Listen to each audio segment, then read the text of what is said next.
회개하는 그런 시간을 허락하여 주시옵시기를 원합니다.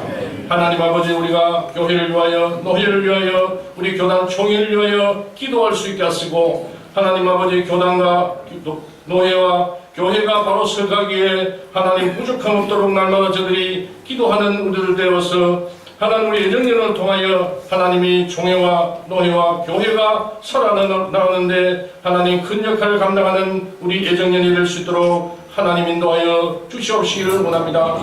하나님 오늘 또 대표회장님 귀한 말씀을 선포합니다. 하나님 은혜의 말씀을 선포할 때에 귀한 말씀으로 저들이 주님의 음성을 듣는 그런 귀한 시간 될 수 있게 하시고, 하나님 이 시간에 모인 모든 우리가 크게 은혜 받는 귀한 시간 될 수 있도록 하나님 인도하여 주시옵소서. 예수님 이름으로 기도합니다. 아멘. 성경 민수기 13장 30절로 33절을 공동대표이신 이정환 목사님께서 봉독하시겠습니다.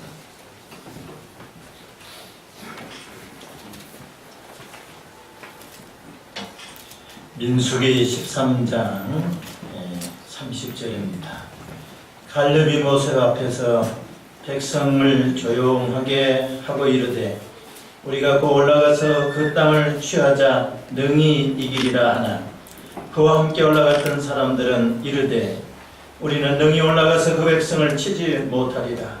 그들은 우리보다 강하니라 하고 이스라엘 자손 앞에서 그 정탐한 땅을 악평하여 이르되 우리가 두루다니며 정탐한 땅은 그 거주민을 삼키는 땅이요 거기서 본 모든 백성은 신장이 장대한 자들이며 거기서 네피림 후손인 아낙 자손의 거인들을 보았나니 우리는 스스로 보기에도 메뚜기 같으니 그들이 보기에도 그와 같았을 것이니라. 아멘. 삶과 죽음의 갈린 길이란 제하에 말씀을 주실 텐데 고난의 길입니다. 자처하셔서 지금까지 수고하신 우리 최경구 대표회장께서 나오실 때 우리 박수로 한번 맞이하겠습니다.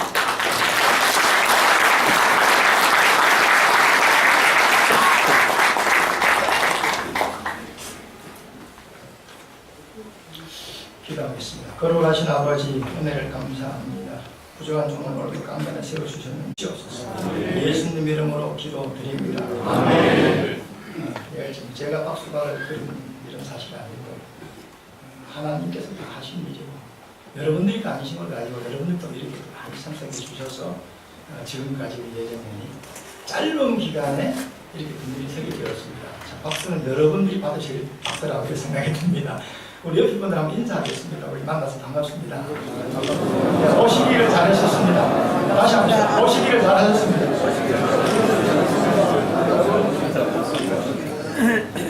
제가 이제 우리 예배 시간에 인사하실 때 만나서 반갑습니다. 그 인사하지만 오시기를 잘하셨습니다. 이렇게 인사를 잘 시킵니다.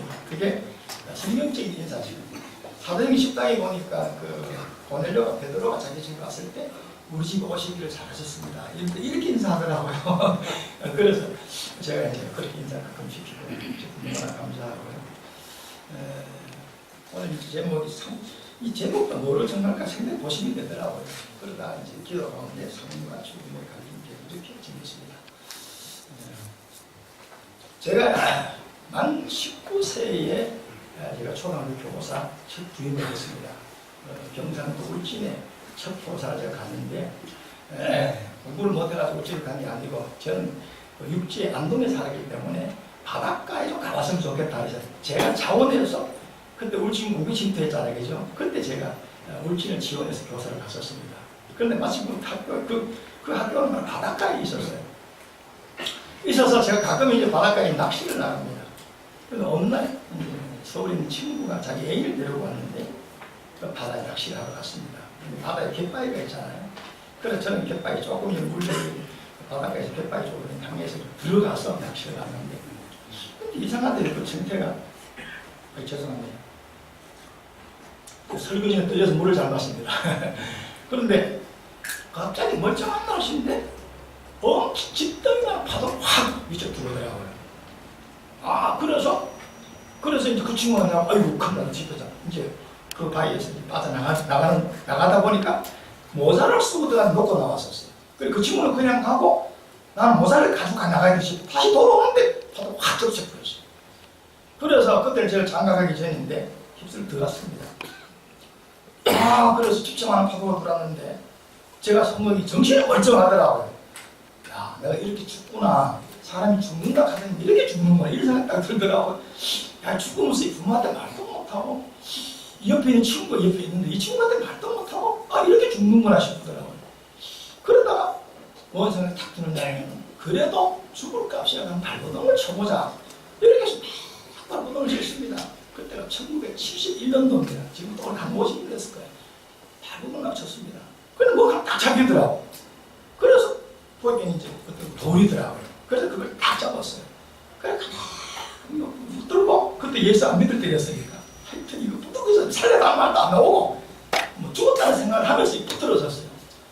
그랬더니 조금 있다니까 물이 들어왔다 금방 안 나가고 조금 머무르다가 싹 빠져나가더라고요. 그래서 이거 딱 잡아서 딱 보니까 여기서 바위에 붙은 거예요 제가. 그래서 막 내라 하고는 급하게 하고 나왔었어요. 정말로 그때 제가 뭘 생각했냐면 삶과 죽음의 갈림길에서 그 바위 붙은 거 반석이지 사실은. 그래서 저와 여러분들이 반석 되시는 예수 그리스도를 붙들기 때문에 구원받은 줄로 믿습니다. 생명도 없고. 그래서 우리가 이 세상에는 우리 선택이라는 게 매일매일 순간순간 선택입니다. 저도 수영을 하는데 매일 수영한 지 20년 됐습니다. 매일 아침 수영하는 게 1시간 합니다. 일어나서 오늘 수영할까 말까 둥둥 다 해놔놓고도 그런 생각이 들더라고요. 근데 갔다 오면 굉장히 기분이 좋아요. 하루에 뭐 아주 큰 전쟁을 치른 거 온 것 같은 그런 기분이 들어요. 이 좋습니다. 제가 지금 나이가 여러분들 아시는지 모르지만 제가 한국 나이가 70 하나입니다. 근데 호적에는 아직 70이 안 됐어요. 뭐 은퇴를 지금 안 하고 있습니다. 왜 호적을 해야 되니까. 그래서 은퇴는 2020년 그것도 12월 달까지 하게 되잖아요. 그죠? 정식적인 아직 은퇴 목사는 아닙니다. 제가. 그래서 하나님 은혜. 그래서 그것뿐만 아니고 우리가 매번 선택의 순간이 있다. 어떤 선택에 따라서 저는 학교를 졸업하고 처음 이제 교육을 받고 교사를 하는데 그때 그래가지고 거의 교사로 제가 18년 됐습니다. 처음에 말 교사를 안 들어왔으면 또 다른 길을 갔을 거예요. 그리고 마누라 선택도 마찬가지, 여자도 남자 마찬가지 중간에도 내가 이 여자를 선택하고 저 여자 선택하고 이러다 보면 그냥 등등서 하는 거예요 사실은. 그래서 선택이 얼마나 중요하나 하는 거. 오늘 본문에 보면 이거 여러분 잘 아는 본문이잖아요. 민수기 14장 14장은 모세가 이제 하나님께서 모세에게 명령하셨습니다. 12시 바 사람들을 한 사람이 2명을 뽑아가지고 가나안을 정탐해라. 이렇게 명령을 했습니다. 그래서 이제 12명을 뽑아서 모세가 정탐을 시키는 거잖아요. 근데 그 중에서 여호수아 갈렙이 있었죠. 이제 12명이 이제 가서 보고 와서 보고를 하게 된 내용이잖아요. 오늘 이 내용이 13장 이렇게 보면 저는 설교를 굉장히 길게 하기를 좋아하고 할 말이 이게 많은데 이것도 형사에 그걸 할 수가 없잖아요. 할 수 없는데 그래서 이 성경 하나하나 보려면 시간이 많이 걸리니까 12명이 와서 보고를 하는데 똑같은 걸 보고 왔어요. 그런데 보고의 내용은 전혀 달랐습니다. 잘 알잖아요. 그럼 10명의 보고는 상당히 뭐랄까 부정적인 보고를 했잖아요. 야, 우리가 올라가면 우리가 죽겠다. 올라가지 말자. 이런 보고를 했고요. 땅은 막 좋다는 게 이제 가난한 땅을 보고 와가지고 아주 과일도 큰 과일도 짱대 메고 왔잖아요. 그런데 거기 있는 사람들이 아주 짱대같이 아주 큰 거인이더라. 우리는 거기 빼면 메뚜기더라. 이랬었어요. 그런데 여호수아와 갈렙 그 두 사람은 보고가 달랐습니다. 여기 성경에 보면은 그와 함께 31절에 이르기는 그와 함께 올라갔던 사람들은 이르되 우리는 능히 올라가서 그 땅을 백성을 치지 못한다. 그들은 우리보다 강하다 했는데 갈렙은 30절에 갈렙이 모세 앞에서 백성을 조용하게 하고 이르되 우리는 올라가자. 그 땅을 취하자. 능히 이기리라. 똑같이 보고 왔는데 한 사람은 올라가서 우리는 취하지 못한다. 한 사람은 올라가서 취할 수 있다. 달랐습니다. 그리고 그 사람들 굉장히 거인인데 우리는 도저히 상대에서 이길 수 없다. 우리는 메뚜기라다. 자, 이러니 10대이지 않습니까? 근데 일반적으로 어떻습니까? 10명이고 2명이고 이러니까 몇 퍼센트를 한번 나눠보니까 한 85대 한 15%, 85% 15% 되더라고요. 아마 누구든지 제가 생각할 때는 10명을 따라갈 것 같습니다. 그 10명이 여론이지. 제가 그래서 느낀 게 뭐냐면 세상은 여론을 따라간다. 여론 가지고 재판도 하고 여론 가지고 결정하고 이런 거 많이 하잖아요. 또 민주주의라 하는 게 또 이제 숫자 많은 데가 이제 웃어야지. 그런데 성경은 그게 아니더라고요. 하나님은 외모를 보신다, 중심을 보신다 이렇게 말씀하시더라고요. 자, 그런데 원래 두 집안 사람들은 여호수아와 갈렙은 전혀 다른 목표를 가졌습니다. 그런데 뭘 하는지 지금 빨리 좀 올라갔습니다. 그런데 그 결과는 어떤 문제지? 14장에 가서 이제 이 보고를 듣고 난 뒤에 많은 사람들의 반응이 나타나지. 10집과 사람들이 보고를 받고 여기 14장 1절 보면 온 백성이 소리를 높여 부르시면 백성이 밤새도록 통곡하더라. 우리가 새로운 지도자를 세워서 애국으로 돌아가자. 차라리 거기서 죽었으면 좋았을 거예요. 이래가지고 모세의 리더십에 큰 흠집을 주면서 새로운 리더십 교체를 하려고 이렇게 하는 겁니다. 근데 두 사람들은 전혀 생각이 달랐습니다. 하나님이 그 땅을 우리에게 주신다 했으니까 여호와께서 기뻐하시고 능히 취할 수가 있다. 그들은 우리의 답이다. 이렇게 해서 두 사람 전혀 달랐습니다. 그런데 일반적으로 사람들은 많은 데를 따라가게 돼 있겠죠. 여론이 형성될 때 많이 따라가겠죠. 자, 그래서 두 사람을 따를 것이냐, 10사람을 따를 것이냐. 그러다 결과적으로 10사람을 따르는 많은 사람들 14장에 들어오면 다 죽었다고 나와 있어요. 그런데 하나님께서 약속하기를 여호수아와 갈렙은 가나안을 약속해 주셨습니다. 그들은 생존을 하나님께서 허락했고 약속해 주셨습니다. 그래서 내가 이 내용을 쭉 보면서 느끼는 것이 정말 제가 지난번에 말씀을 드리지만 교회는 민주주의적으로 운영을 한다는 게 참 문제가 있구나. 총회도 마찬가지고 우리 믿는 사람들의 단체는 민주주의가 아니냐.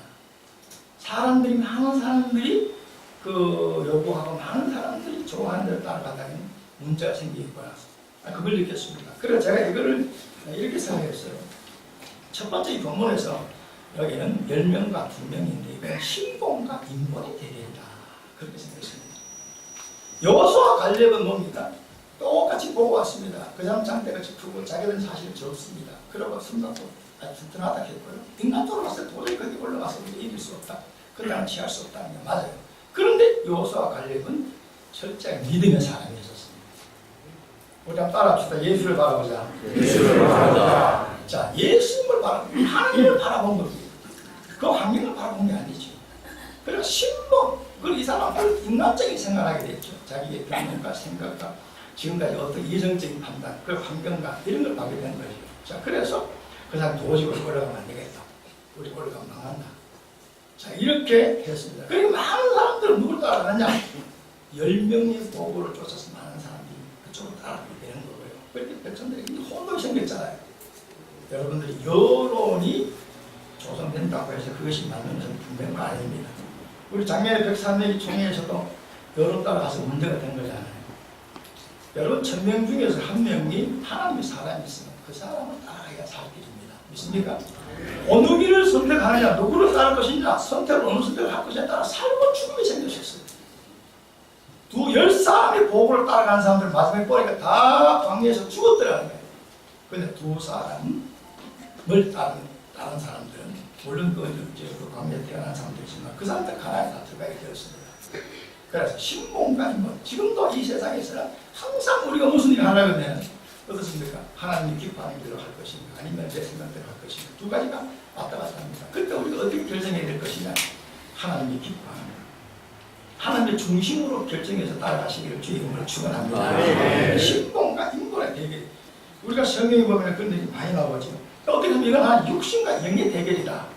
육신과 영의 대결이다. 영의 대결이라 하는 것은 주님이 나에게 주시는 능력은 무한하십니다. 모세가 홍해를 가는 건 아니고요. 다윗이 골리앗을 물리치는 저는 아니라고 생각합니다. 하나님이 그들에게 능력을 주시니까 승리하게 됩니다. 믿습니까? 하나님의 능력 주시면 어린아이가 판사를 보면 어린아이도 이제 유치원 생기는 이제 갓 태어난 아이도 하나님의 능력 주시면 홍해를 가를 수도 있고요. 골리앗 같은 그분도 물리칠 수가 있습니다. 믿습니까?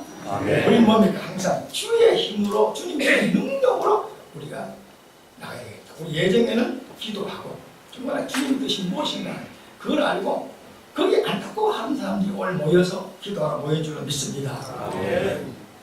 우리가 성경에 보면은 갈멜산에서 엘리야와 850명의 이방 선자가 대기했었습니다. 저들은 인간적으로 보면 숫자도 많았죠. 그러나 거기서 승리는 엘리야가 하게 된 것입니다. 여러분 다윗과 골리앗도 마찬가지입니다. 다윗은 하나님의 이름으로 나갔지만 골리앗은 인간적인 무장, 인간적인 모든 관계를 가져왔었습니다. 그러나 하나님이 누구에게 되느냐, 하나님이 누구에게 능력이 가느냐, 거기에 따라 승리하게 되는 것입니다. 그래서 우리 예정연도 인간적인 것은 좀 약할 수 있지만 하나님께서 우리와 함께 하시면 또 하나님의 중심의 사람들이 이 자리에 모인 줄로 믿습니다. 아멘. 그래서 반드시 우리 예정에는 뭡니까? 교단을 지키고 또 교회를 지키고 어려운 교회를 바로 세워나가고 그게 하나의 목적입니다. 그런데 마귀는 항상 뭡니까? 허무는 거죠. 허무는 거죠. 이론은 좋습니다. 정의라든지 공의라든지 윤리라든지 도덕이라든지 이런 걸 내세워가지고 공격을 하게 되는 겁니다. 그러나 어떤 공동체든지 공동체는 기준이 있죠. 기준이. 근데 기준이 허물어지면 그때부터 문제가 생기는 거죠. 자, 우리 예정년은 하나님의 기준이 되어야 될 줄로 믿습니다. 또 우리 총회도 마찬가지로 총회가 정해놓은 법이 있으면 그 법의 기준으로 지켜야 되는 거예요. 제가 종종 그런 얘기 하거든요. 자, 담임 목사 임기가 3년인데 또 총회가 모여가지고 자, 이거 안 되겠다. 담임 목사 임기를 5년으로 합시다. 결의를 쫙 했습니다. 그런데 그게 됩니까? 법을 고쳐야 되겠죠. 근데 법을 고치기 전에는 아무리 결의도 안 되는 거잖아요. 숫자 많다고 되는 건 아니잖아요. 그럼 숫자 많다고 밀어붙이면 나중에 결과적으로 다 문제가 생기게 되는 거죠. 그래서 오늘 본문에 하나님이냐 인간이냐, 우리가 주님의 능력이냐 사람의 힘이냐, 그럴 때 우리 예정에는 하나님의 음성을 듣고 하나님 기뻐하는 길로 또 하나님 중심으로 모든 게 인도를 받고 결정하고 그래 나가는 궁극적으로 우리 예정이 뜻한 바가 성취될 줄로 믿습니다. 기도하겠습니다. 거룩하신 하나님, 주님의 은혜를 감사합니다. 오늘 본문을 통해서 사람이 기뻐하는 것이 아니고 사람이 힘으로 하는 것이 아니고 모든 우리가 주의를 할 때에 하나님의 능력으로 하나님 기뻐하시는 길로 우리가 나갈 수 있도록 주께서 은혜를 더해 주시옵소서. 우리 예정연도 주님이 기뻐하시는 예정연 단체가 되도록 주여 도와주셔서 교회를 돕고 총회를 세워나가는 일에 우리가 일을 잘 감당할 수 있도록 은혜를 더하여 주시옵소서. 아멘. 예수님 이름으로 기도드립니다. 아멘.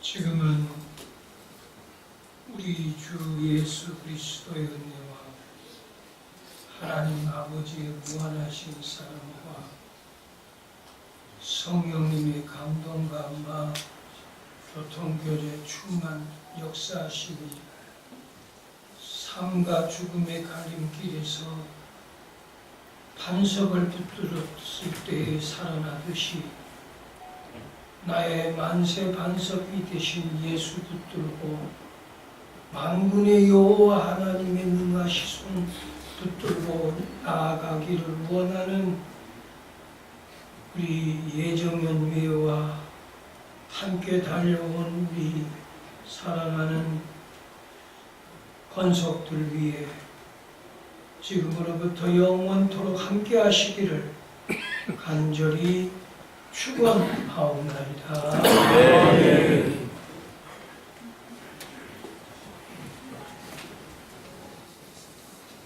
유경정 목사.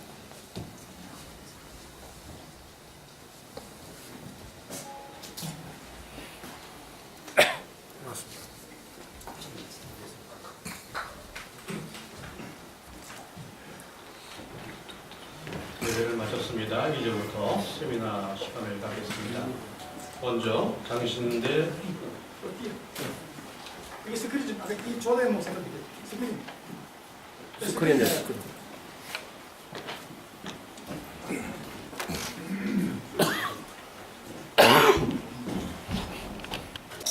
보니까 우리 동기 목사님들도 와 계시네. 양승현 목사님. 네, 반갑습니다. 네.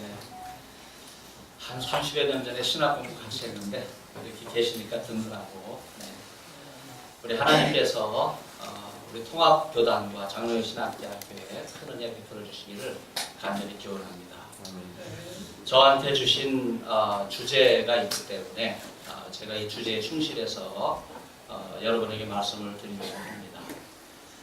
특별히 우리 교단 정체성과 관련해서 구약 제사직과 신약 목사직의 계승을 저보고 주문을 해주셔서 제가 신약학을 공부하는 또 신학도고 교수이지만 구약과 또 관련해서 여러분에게 함께 내용을 전달하기 위해서 많은 시간을 기도하면서 공부를 했습니다. 제가 강연을 시작하기 전에 제 논지를 소개하기 전에 먼저 회중에게 한번 질문을 던지겠습니다. 여러분 소신껏 답변해 주시면 좋겠습니다. 헌법에 명시된 것이 우선인가? 아니면 총회 석상의 결의가 우선인가?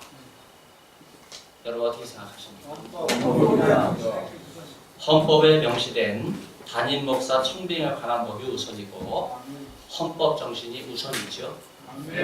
그럼에도 불구하고 우리 통합총회는 소위 총회 석상에서 세습 방지법을 결의하고 그래서 시행하는 일에 그동안 많은 혼란을 겪어왔습니다. 특별히 교단 헌법에 대해서 헌법위원회가 유권 해석을 해놓은 것을 총회가 1년에 한 차례 모이는 회의 석상에서 받지를 않는 그런 경우도 있었습니다. 총회 산하 7개 신학대학의 정체성뿐만 아니라 우리 교단의 정체성이 바로 이런 문제로 인해서 많이 훼손된다는 생각을 해봅니다.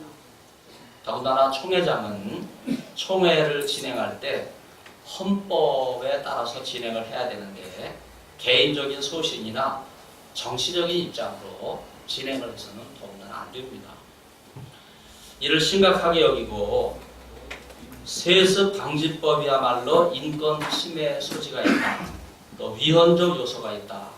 이런 헌법위원회에 유권 해석이 있었지만 사실은 주기철 순교 기념비가 장신돼 있지만은요, 세습 문제가 여러분 신사참배와 겨룰 수 있는 차원이 아니거든요. 네, 아무리 둘 다 총회가 결의했다고 해서 신사참배는 그걸 찬성을 결의함으로써 일제 천황, 일왕을 우상 숭배하는 이런 오류를 한국 우리 교단이 잘못 결정을 내린 건데, 여러분 거기에 세습 방지법을 견주어서 기자회견을 하고 이걸 연결을 짓는 이런 일이 지금 계속돼 오고 있기 때문에 우리 통합교단의 정체성에 심각한 문제라고 생각을 해볼 수 있습니다. 여기서 저는 신사참배를 통해서 당시 한국교회가 우상 숭배한 것은 잘못된 결정인 줄 뒤늦게 알고 일제 해방 이후에 본교단이 이미 폐지하고 바로 잡았기 때문에 더 이상 이 문제는 제가 언급하지 않겠습니다. 그러나 아직도 살아있는 세습 방지법이 성경적으로 잘못된 총회의 결의임에도 불구하고 우리 교단의 정체성을 흔드는 이런 법이 아직도 있다고 하는 이런 문제에 대해서 제가 문제 제기를 하면서 먼저 세습 방지법은 세습을 반대하지만 그러나 사실 이 세습이라고 하는 용어 자체가 성경에 나오지 않는 용어입니다. 성경적인 용어가 아니에요. 이 용어는 정치적인 용어요, 사회 용어입니다. 세습은 북한의 김일성, 김정일, 김정은 독재자 3대 세습에 해당하는 내용이지 왜 목회자 세습이라고 하는 말이 안 되는 용어를 붙여서 북한 독재 정권 3대에 걸친 야만적인 인권 유린과 친인척과 측근의 무자비한 소형과 세습에 대해서는 우리 교단 지도급에 있는 목사님들이 한마디도 하지 않는 이런 문제는 저는 심각한 수준이라고 생각하고 이 문제가 우리 교단의 정체성을 흔드는 심각한 위협이라고 생각합니다.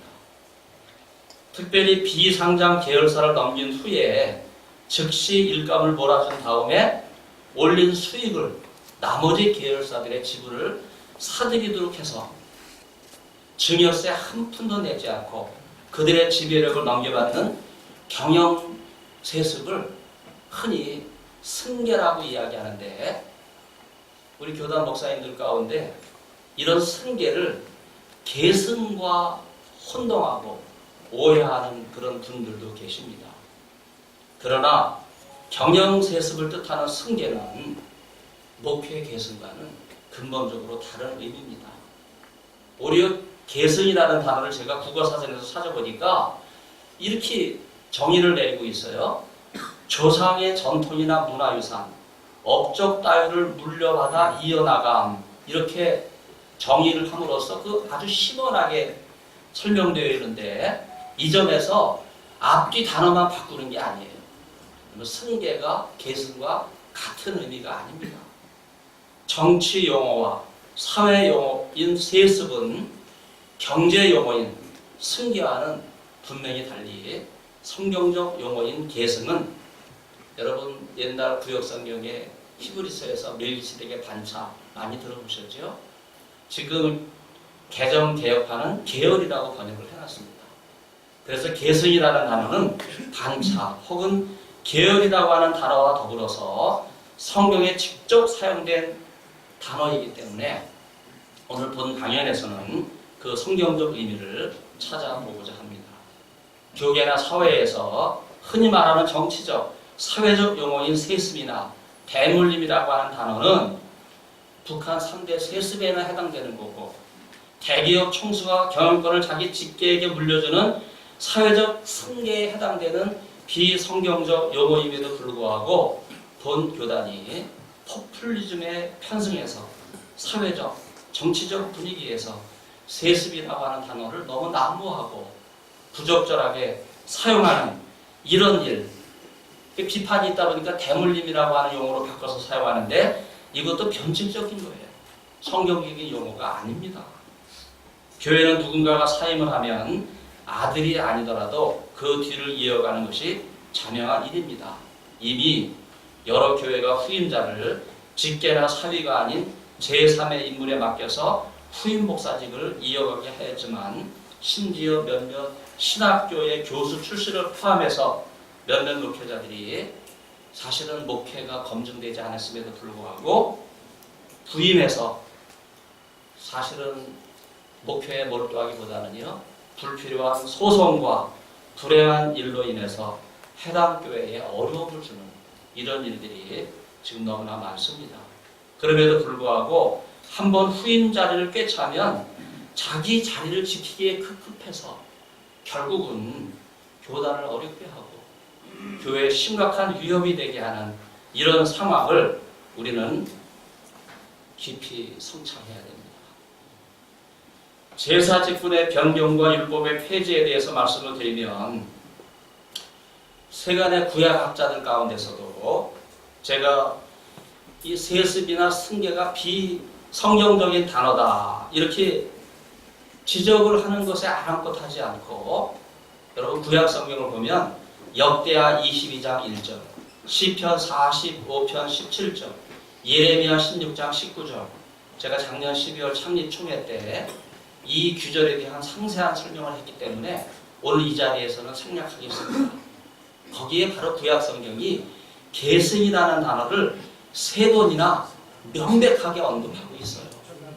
그럼에도 불구하고 구약의 제사 직분이 신약의 목사직으로 자연스럽게 계승되는 이러한 성경적인 용어에 대해서 관심이 없고, 세상적인, 정치, 사회적인, 경제적인 그러한 논리에 휩싸여 있는 바로 이것이 오늘 우리의 담론이라고 하는 점에서 저는 안타깝게 생각합니다.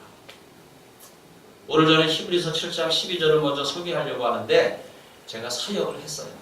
제사장직이 바뀌면 그때의 율법도 반드시 변하기 때문이다 하는 이러한 말씀이 있는데, 이 말씀을 보면요, 이미 예루살렘 성전이 무너졌기 때문에 더 이상 제사를 드릴 수 없잖아요. 그럼 제사를 드릴 수 없으니까 제사장의 직분이 바뀌지 않았습니까? 그렇기 때문에 히브리서 7장 12절은요. 율법도 반드시 변해야 된다고 하는 그러한 지적을 하고 있어요. 여기서 헬라어의 메타데시스라고 하는 단어는 히브리서 11장 5절에도 나오고 7장 18절에도 나오는데 폐지라는 단어예요. 다시 이야기해서 예루살렘 성전이 무너졌으니까 더 이상 제사를 드릴 수 없잖아요. 그러니까 제사직이 바뀌었잖아요. 그래서 내리는 결론이 뭡니까? 제사직을 명하고 있는 그 율법 자체가 폐지될 수밖에 없다고 하는 그런 말씀을 히브리서가 하고 있는 거예요. 율법에 의하면 오직 레위 지파만이 제사장으로 섬길 수 있는데, 그래서 대제사장은 레위 계통 중에서 아론 혈통의 후손들만 그 제사직의 특권을 누릴 수 있도록 선택을 했어요. 그러나 여러분, 멜기세덱의 계열을 따라 오신 가장 큰 대제사장이신 예수님은 레위 지파가 아니잖아요. 유다 혈통을 따라서 오신 분이시기 때문에 율법으로 말하면 예수 그리스도는 대제사장이 될 수 없는 분이에요. 그렇기 때문에 히브리서 7장 13절에서는 놀라운 계시의 말씀을 우리에게 전해주고 계신데 제가 사용을 하겠습니다. 아무도 제단에 참여하지 않았던 다른 지파에 속한 자를 대제사장으로 세운다 이거예요. 이 말은 뭘 의미하는 겁니까? 하나님의 때가 왔고 하나님의 계시가 예수 그리스도를 통해서 메시아로 이 땅에 오신 이 사실을 엄중하게 선포하면서 레위 계열이 아닌 아론 자손이 아닌 유다 계열에서 예수 그리스도께서 대제사장이 되신다고 하는 이러한 말씀을 분명하게 제안하고 있습니다.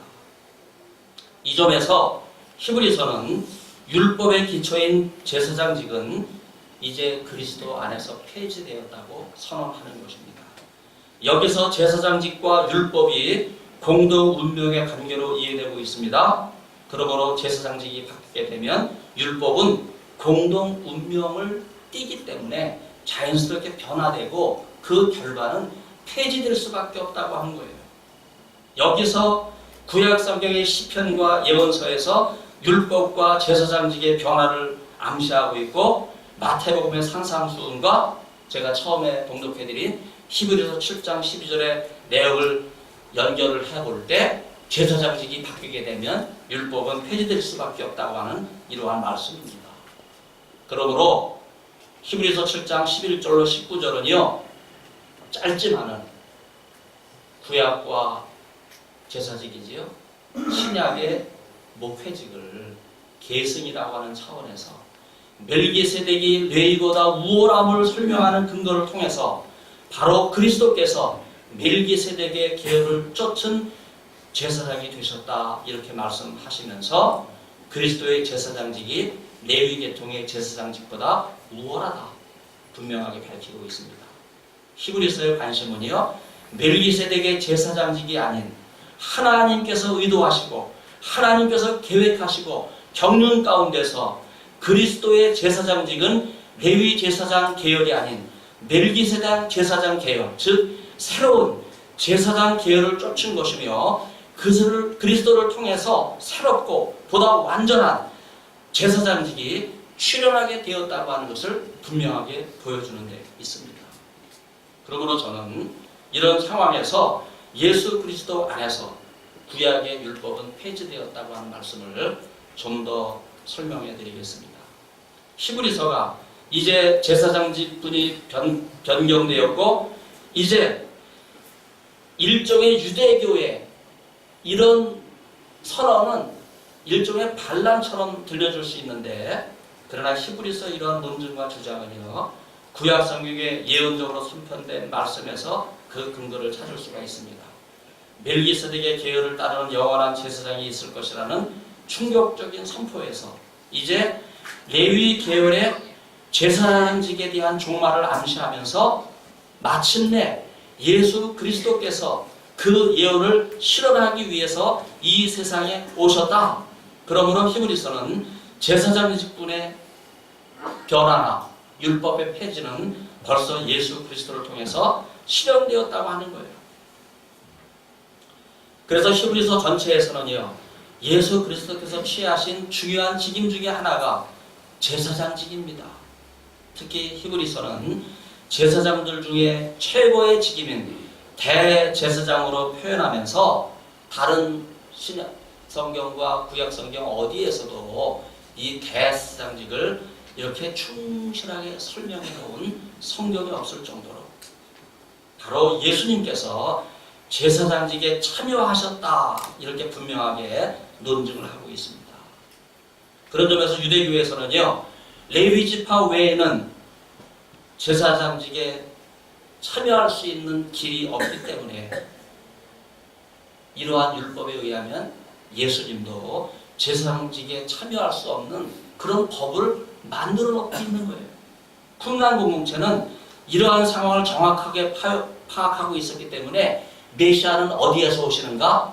레위 지파에서 오신다. 그렇게 기다리고 있었어요. 그러나 메시아는 어느 지파에서 오셨습니까? 레위 지파가 아니라 유다 지파에서 오셨어요. 그러므로 현재 우리는 예수를 믿는 성도들로서 유다 지파 출신의 예수님이 하나님의 아들로 오신 메시아다 하는 사실을 굳게 믿고 있는데, 이런 점에서 우리는요, 다시 한번 히브리서가 우리에게 제시하는 그 정당성이 무엇인지 귀를 기울여야 됩니다. 어디서 그 기원을 끌어내는가? 멜기세덱의 계율을 따르는 제사장은 제사에 봉사하지 않는 다른 지파 사람으로 언급하고 있는 것이 분명하다. 이러한 논증에서 가장 중요하게 제기되는 사항 하나가 멜기세덱은 아브라함을 축복할 때 아직 레위가 태어나지 않은 오랜 옛날이었다고 하는 사실입니다. 다시 말해서 멜기세덱 계열을 따르는 제사장은 그 한참 후대에서 태어날 레위 지파와는 상관이 없다는 거예요. 좀 더 분명하게 이해하면 멜기세덱은 레위보다 높은 위치에 서 있어요. 이러한 상황은 영원한 새로운 대제사장이 레위 지파에서 출세하는 것이 아니라 오히려 타 지파에서 새로운 제사장이 오신다고 하는 것을 지지하는 겁니다.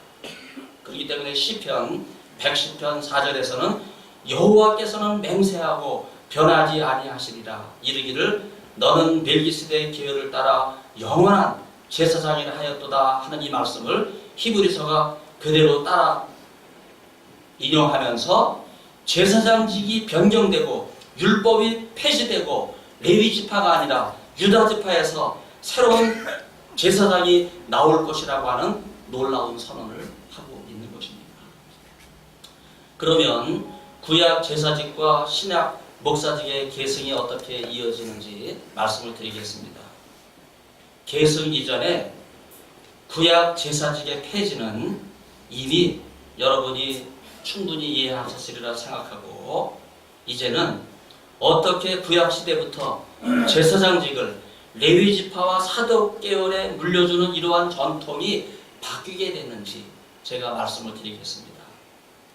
우선 다윗 왕조와 솔로몬 시대를 거치면서 일찍이 제사장직은 레위 지파에서 사독 계열로 가게 됐는데, 구약학자들은 이것이 사독 계열이 부패해서 부정적인 대제사장직을 계승하게 됐다고 하는 것으로 해석을 합니다.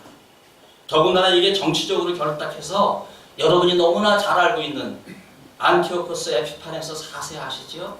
정치적으로 막강한 권세를 갖고 있었던 사람인데 야손에게 돈을 받고 제사장직을 팔고 멜라네우스에게 돈을 받고 제사장을 해결하는 이른바 매점 매석과 다를 수 없는 이런 일이 계속되고, 이러한 정치적인 매점 매석의 관행이 하스몬 왕가에서는 무려 80년 동안 사독 계열이 아니고 다윗 왕조 혈통이 아님에도 불구하고 전혀 엉뚱한 정치인들이 대제사장을 겸하고 왕족이 대제사장을 꿰차는 이런 비극적인 역사가 무려 80년이나 계속되어 있는 거예요. 이러한 역사를 되돌아보면요, 구약 성경의 제사장직은 그 아들에게 계승을 함으로써 성공한 제사장이 있는가 하면 실패한 제사장이 둘 다 존재한다고 하는 것을 볼 수 있습니다. 실로, 예루살렘의 예수도, 이스라엘의 예수도가 실로인데 한나의 기도를 들으셔서 하나님께서 사무엘을 잉태케 하셨는데 바로 그때 제사장이 엘리잖아요. 그런데 엘리는요, 자녀에게 제사장직을 계승하지 못하고 불행한 최후를 맞이하게 되는데, 그러나 반대로 아론 계열은요, 후손에게 성공적으로 대제사장직을 물려줍니다. 그럼에도 불구하고 자동적으로 대제사장직을 후손에게 물려주는 게 아니에요. 제가 예를 들면 흑인이라는 뜻을 갖고 있는 비느하스는 아론의 손자여 엘르아살의 아들이기 때문에 당연히 제사장직을 자동 계승할 수 있는 사람이라고 누가 하든 그렇게 여겼던 사람입니다.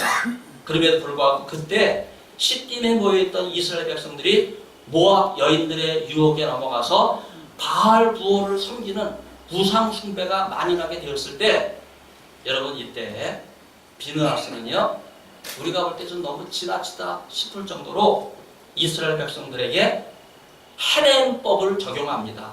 이 헤렘법이라고 하는 말은요, 히브리 말로 여러 뜻이 있는데 헌신하다, 바치다, 멸절시키다 이런 뜻이 있는데 우리말은 이걸 하나님의 심판의 법으로 그렇게 소개를 하고 있어요.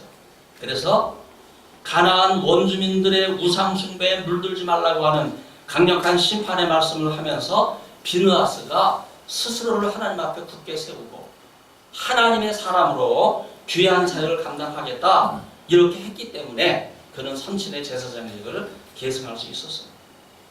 요한복음 5장을 보면 예수님께서는요, 우리가 외경이라고 알고 있는 솔로몬의 지혜에서 한 구절을 인용하시는데 바로 이것을 예수님 자신에게 적용을 하세요. 제사장직의 계승과 관련해서 말씀하십니다.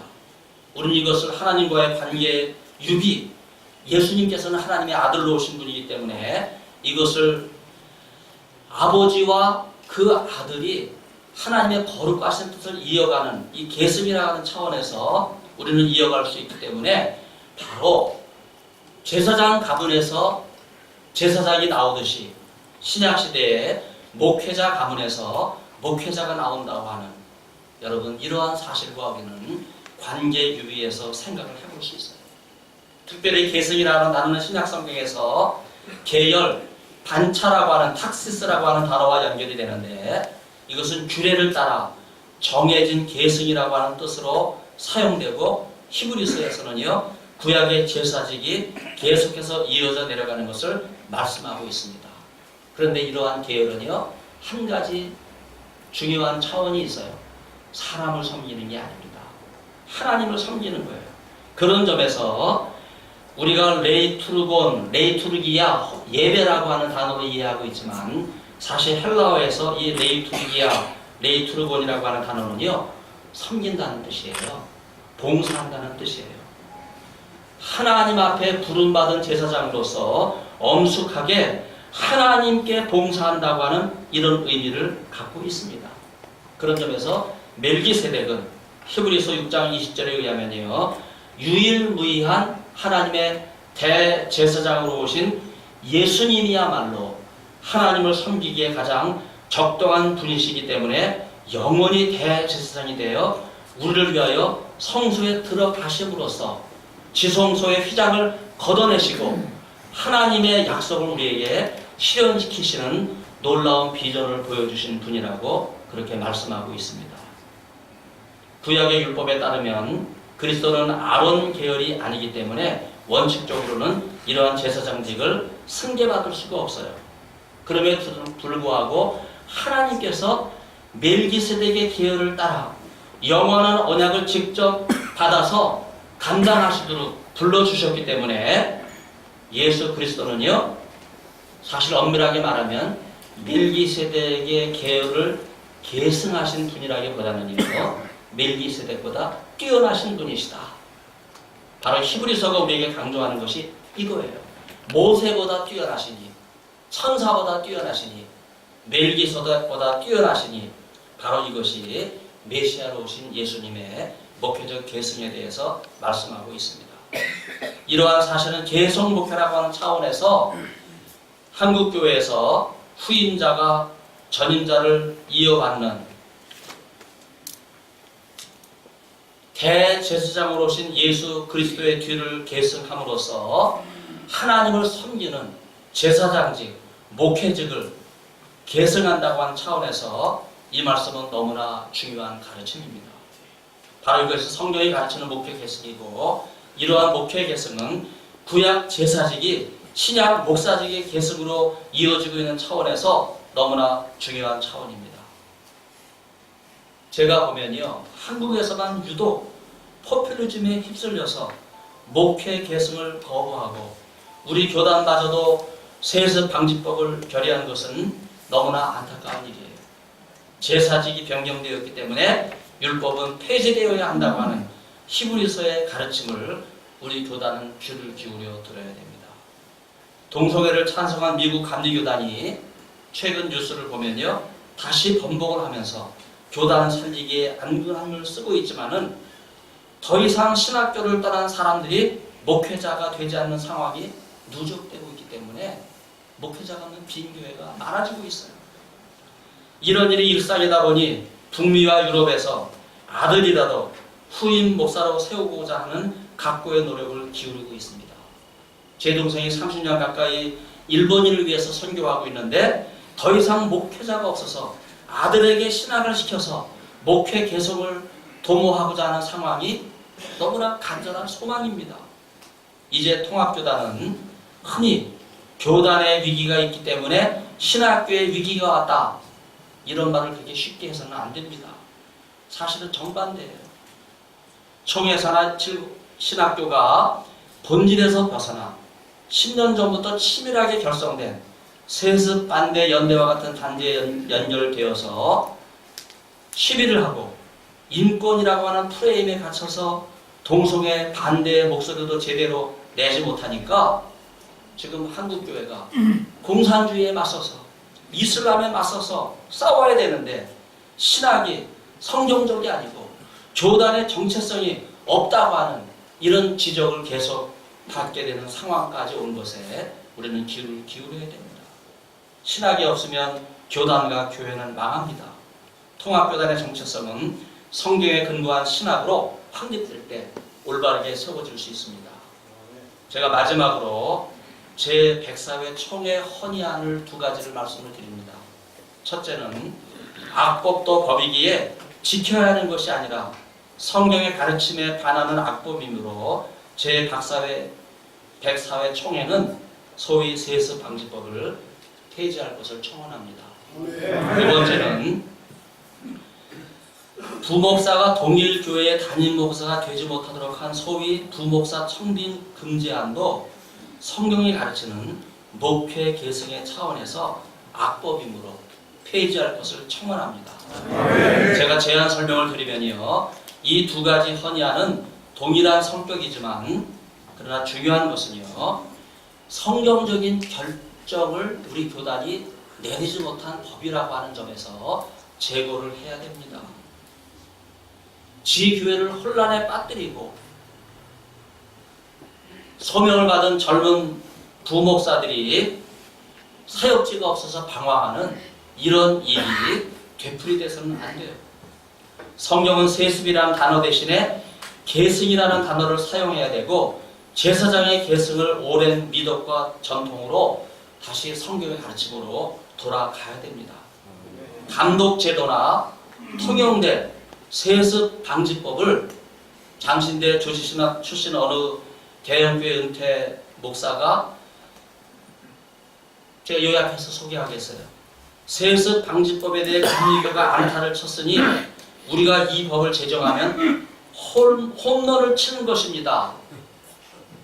그만 이 말에 현혹이 돼서 돈 교단이 성경적 원리도 치밀하게 검토하지 못한 채 결의한 것이 바로 세습 방지법이에요. 우리는 본질로 돌아가자는 말씀을 많이 하는데 이제 성경으로 돌아가야 됩니다. 교인 수가 감소하고 신학교 지원자도 현격하게 줄고 미달 사태로 이어지는 마당에 더 이상 시간 낭비하지 말고 우리 교단 정체성 확립을 위해서 백사회 총회는 성경적 근거가 없는 세습방지법을 폐지하고 종전대로 지리교회가 목회자 계승을 원만하게 민주적 청빙 절차를 따라서 선택한 권리를 존중하고 지교회를 살리고 한국교회를 살리는 대승적인 결단을 내려주시기를 간곡하게 부탁을 드립니다. 감사합니다.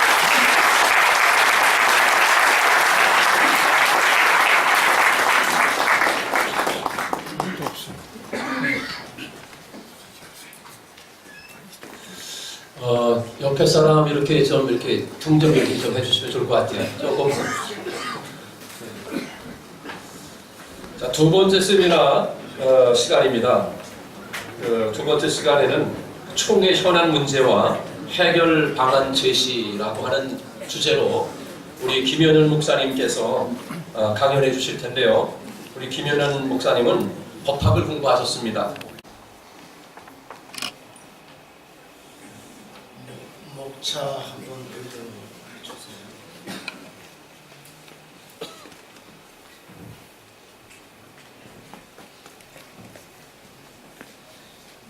그 다음 장 서론으로 올려주세요.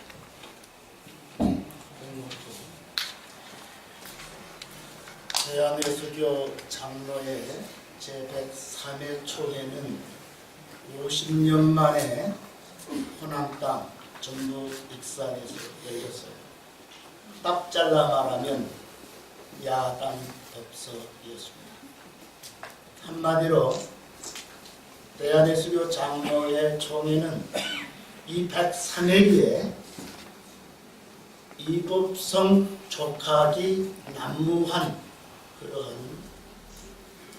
대한예수교 장로회가 장자교단으로서 한국교회를 이끌고 나간다고 하는 자존심을 구긴 3박 4일에 이법성 조각의 오류를 범한 채 막을 내렸습니다. 여기서 이법성이라고 하는 것은 정당성과 부당성, 합법이냐 이법이냐라고 따지는 것이고요. 야당 법석은 원래 절에서 사용한 단어지만 지금은 통용돼서 시끌벅적하게 법정 투쟁, 법적 공방할 때 야단 법석이라고 합니다. 둘야자 그리고 바위 반반한 바위 간자예요. 그래서 법 그리고 반질석이에요. 들에 가서 좋은 바위돌이 있으면 바위돌에 둘러앉아서 법을 논한다는 뜻이에요. 근데 서로 내 법이 맞다, 네 법이 틀리다, 내 법이 맞다 라고 싸우다 보면 법 따지는 것이 아니고 싸움이 된다. 그래서 야당 법석입니다. 그래서 대한예수교 장로회 제103회 총회는 이법석 조각의 오류를 범한 야당 법석이었다. 여기서 조각은 파편이죠. 병을 하나 던지면 그 병이 땅에 떨어져서 깨지면서 파편이 뛰면서 주위 사람에게 박히면 상처받게 되죠. 이걸 조각이라고 해요. 내 법이 맞다 틀리다 이 법 갖고 싸우다가 이 법이 깨지면서 튕기면서 잘못 이해하거나 잘못 전달했거나 잘못 받아들여져서 그것을 가지고 맞다 틀리다 할 때 상처를 입은다. 이게 파편, 이걸 조각이다. 그래서 이법성 조각, 이 파편에 대해서 지금까지도 이 법적에 대한 위법적인 파편들이 여기저기에 깔려있다 할 수 있습니다. 왜 그랬을까?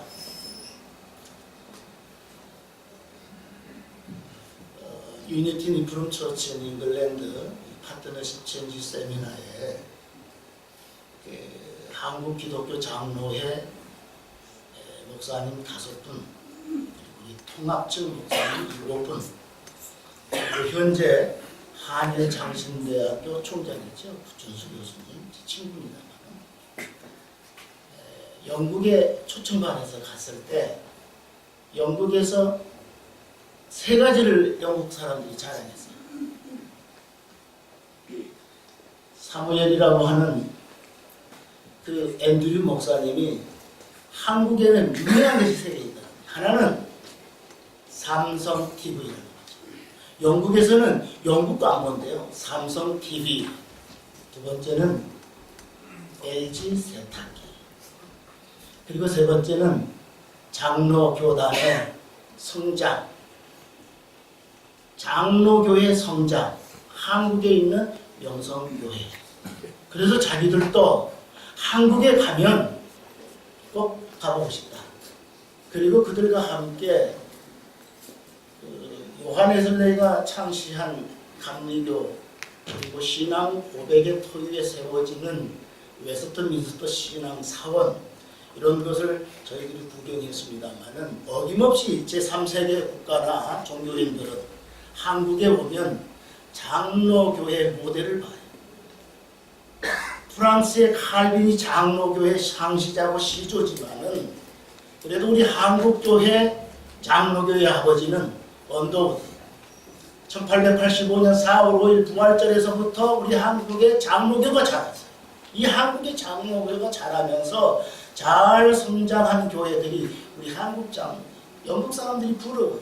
어떻게 그렇게 한국은 성장이 좋냐. 우리는 세태였다. 그래서 그들과 파트너십 체인지 세미나 할 때 우리는 성장에 대해서 그들에게 교육을 하고 세미나를 했고 그들은 영국 교회가 미국으로 가고 미국 교회가 한국으로 갔는데 지금 영국 교회는 쇠퇴했다. 그리고 이 쇠퇴기가 이미 미국에 와 있다.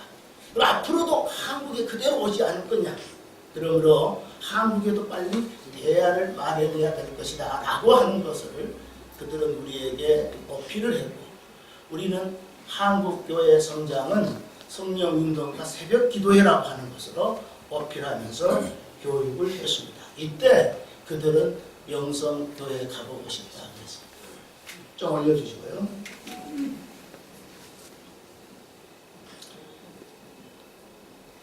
더 올려. 예. 자, 왜 그랬을까?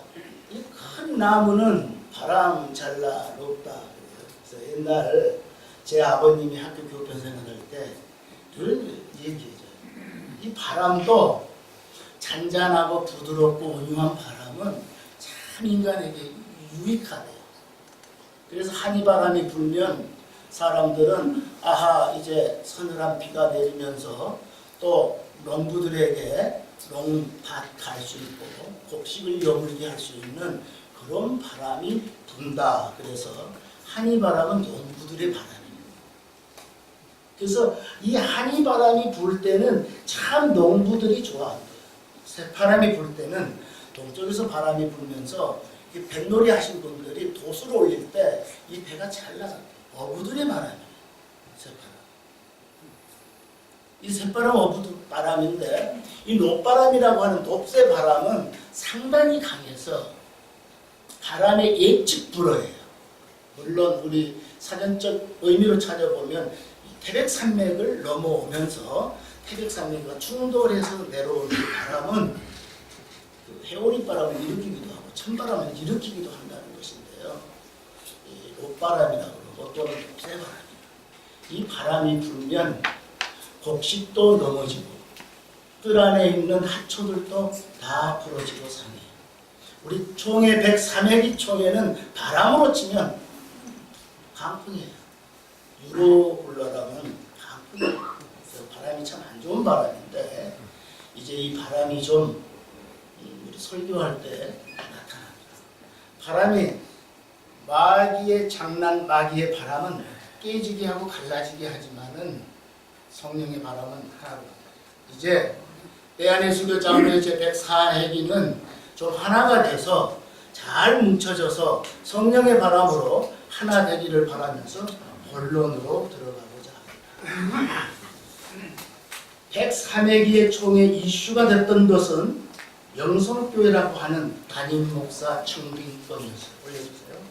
자, 명성교회 담임 목사 청빙권이에요. 세습론이냐 아니냐 맞냐 안 맞냐, 여기서 잠깐 세습론, 대습론, 승계론을 정리해 보겠습니다. 겉으로 보기에는 비슷비슷해요. 내용은 같지만 전혀 다른 해석이 나옵니다. 대승론, 계열의 승계를 잇는다는 뜻으로서 전통, 문화유산, 업적 등을 조상으로부터 물려받아 이어나간다는 의미예요. 승계론은 상속자 또는 후계자를 선정하여 물려준다는 뜻으로서 선임자의 뒤를 이어받거나 다른 사람의 권리나 의무를 이은다는 뜻이에요. 세습론, 신분, 재산, 직업, 기회, 각종 규범 등이 혈연이나 지연이나 학연에 의해서 후세대로 전수되는데 될 수 있으면 자기 가문의 법까지도 고쳐가면서까지 직업, 자손 대대로 물려준다는 의미예요. 위에서 본 바와 같이 세습론이란 왕권, 기업, 사업, 경영권이나 공영권을 가문에 속하는 신분, 재산, 직업, 규범 등을 자손 대대로 물려주는 것이라 했습니다. 세습과 승계는 아주 비슷하지만 권리, 의무 이어가게 하는 것이고요. 승계와 또 계승은 달라요. 세습과도 달라요. 승계는 잇는다는 뜻으로 주로 사도들에게 사용되는 것이 사도적 전승, 사도적 계승들입니다. 이 승계하고 세습론하고는 달라요. 오늘 우리 소비천 교수님께서 언급하셔서 좀 중복이 됩니다만은 키프리아누스 교회론에 보면 로만 캐톨릭 처치 이 파트들은 지금도 승계, 계승이라고 해요. 사도적 전승, 사도적 계승. 그래서 오늘날까지 릴레이 토스예요. 열쇠를 베드로가 교회잖아요. 베드로가 교회 세웠습니다. 베드로가 교회 열쇠를 줘서 오늘날까지 릴레이 토스 하면서 전부 전승해주고 있어요. 계승해주고 있어요. 그래서 오늘날 로마 캐톨릭 처치의 교황들은 아주 권위가 세요. 왜? 계속해서 그 계승을 이어서 가지고 있어요. 그러므로 좀 올려주시고 더 올려주시고 또 올려주세요. 됐어요. 예. 지금 위에서 본 바와 같이 세습론이다, 대물림이라 해가지고 지금 제103회기가 야당 법석이었어요. 이 적법 절차도 무시해버렸어요.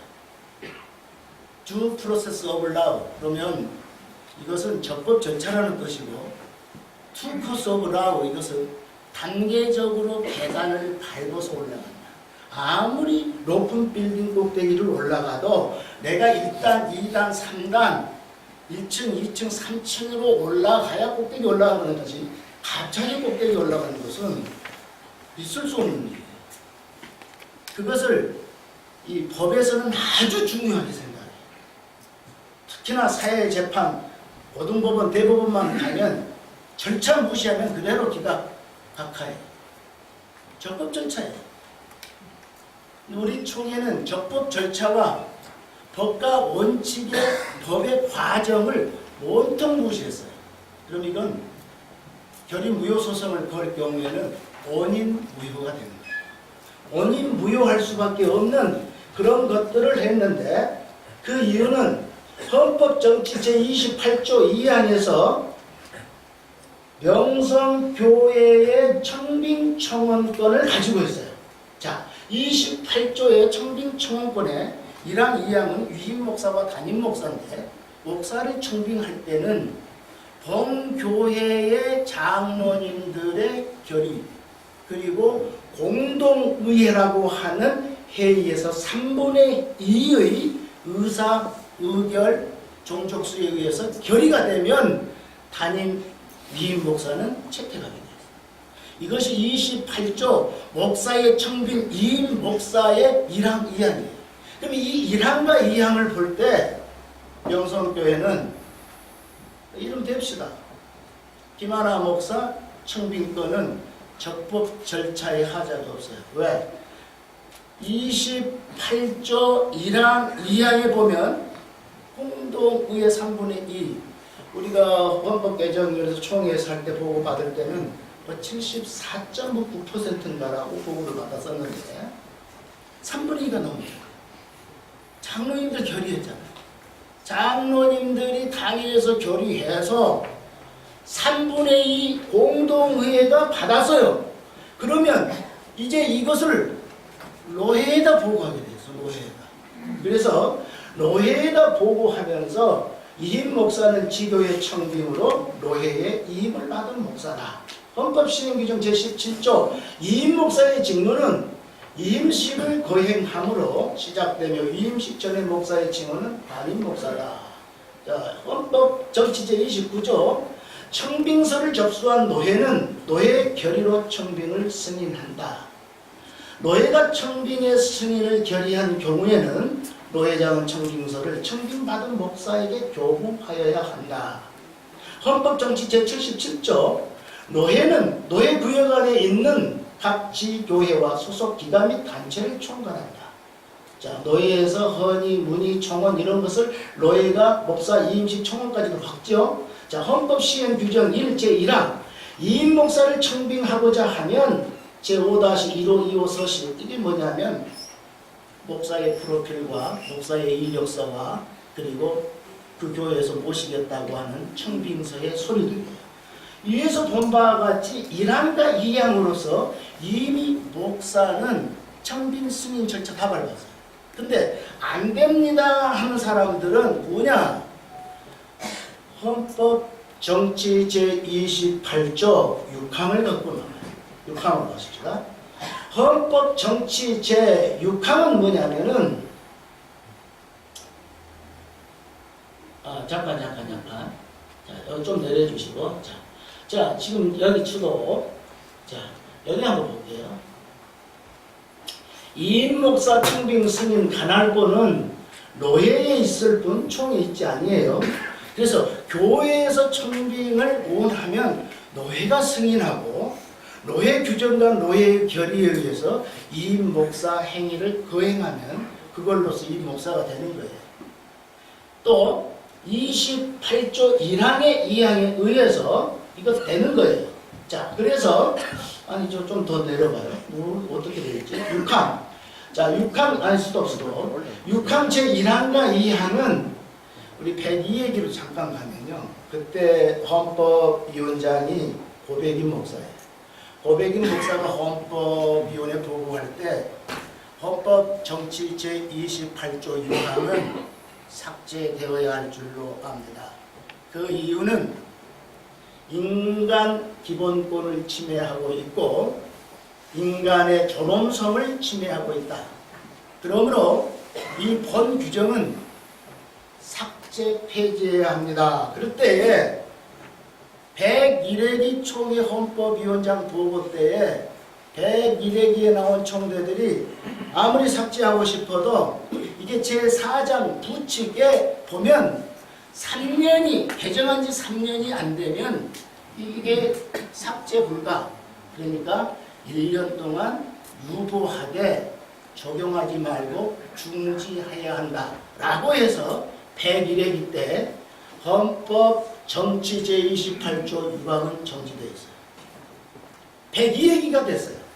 102회기 때는 본인은 헌법개정위원회 권직분과장이었고 오늘 오셨는지 모르겠어요. 총회 재판국장 102회기 재판국장 이경희 목사님은 헌법개정위원회 정치분과장이었어요.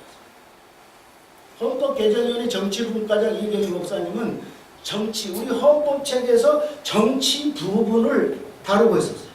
저는 재판이나 권직 부분을 다루고 있었어요.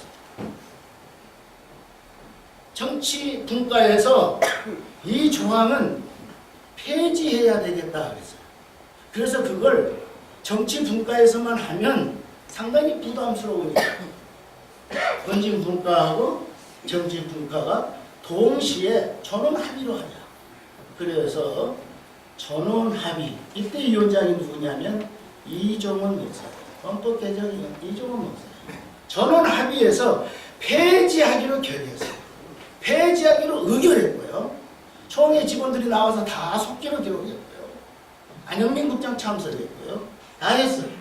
근데 103회기 때 느닷없이 이 바람이라고 하는 야단 법석이 나오면서 규칙도 받을 수 없다. 헌법위원회 보고 받을 수 없다. 또 재판국 보고 받을 수 없다에 의해서 시끌시끌하니까 우리 헌법개정위원회는 보고조차 못했어요.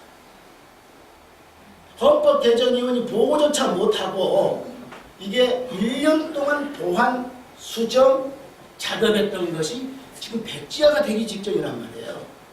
근데 103회기 이명석 총회장께서는 지금 헌법개정위원회에서 삭제하기로 강하게 어필하고 강하게 했던 사람 명단을 알아요.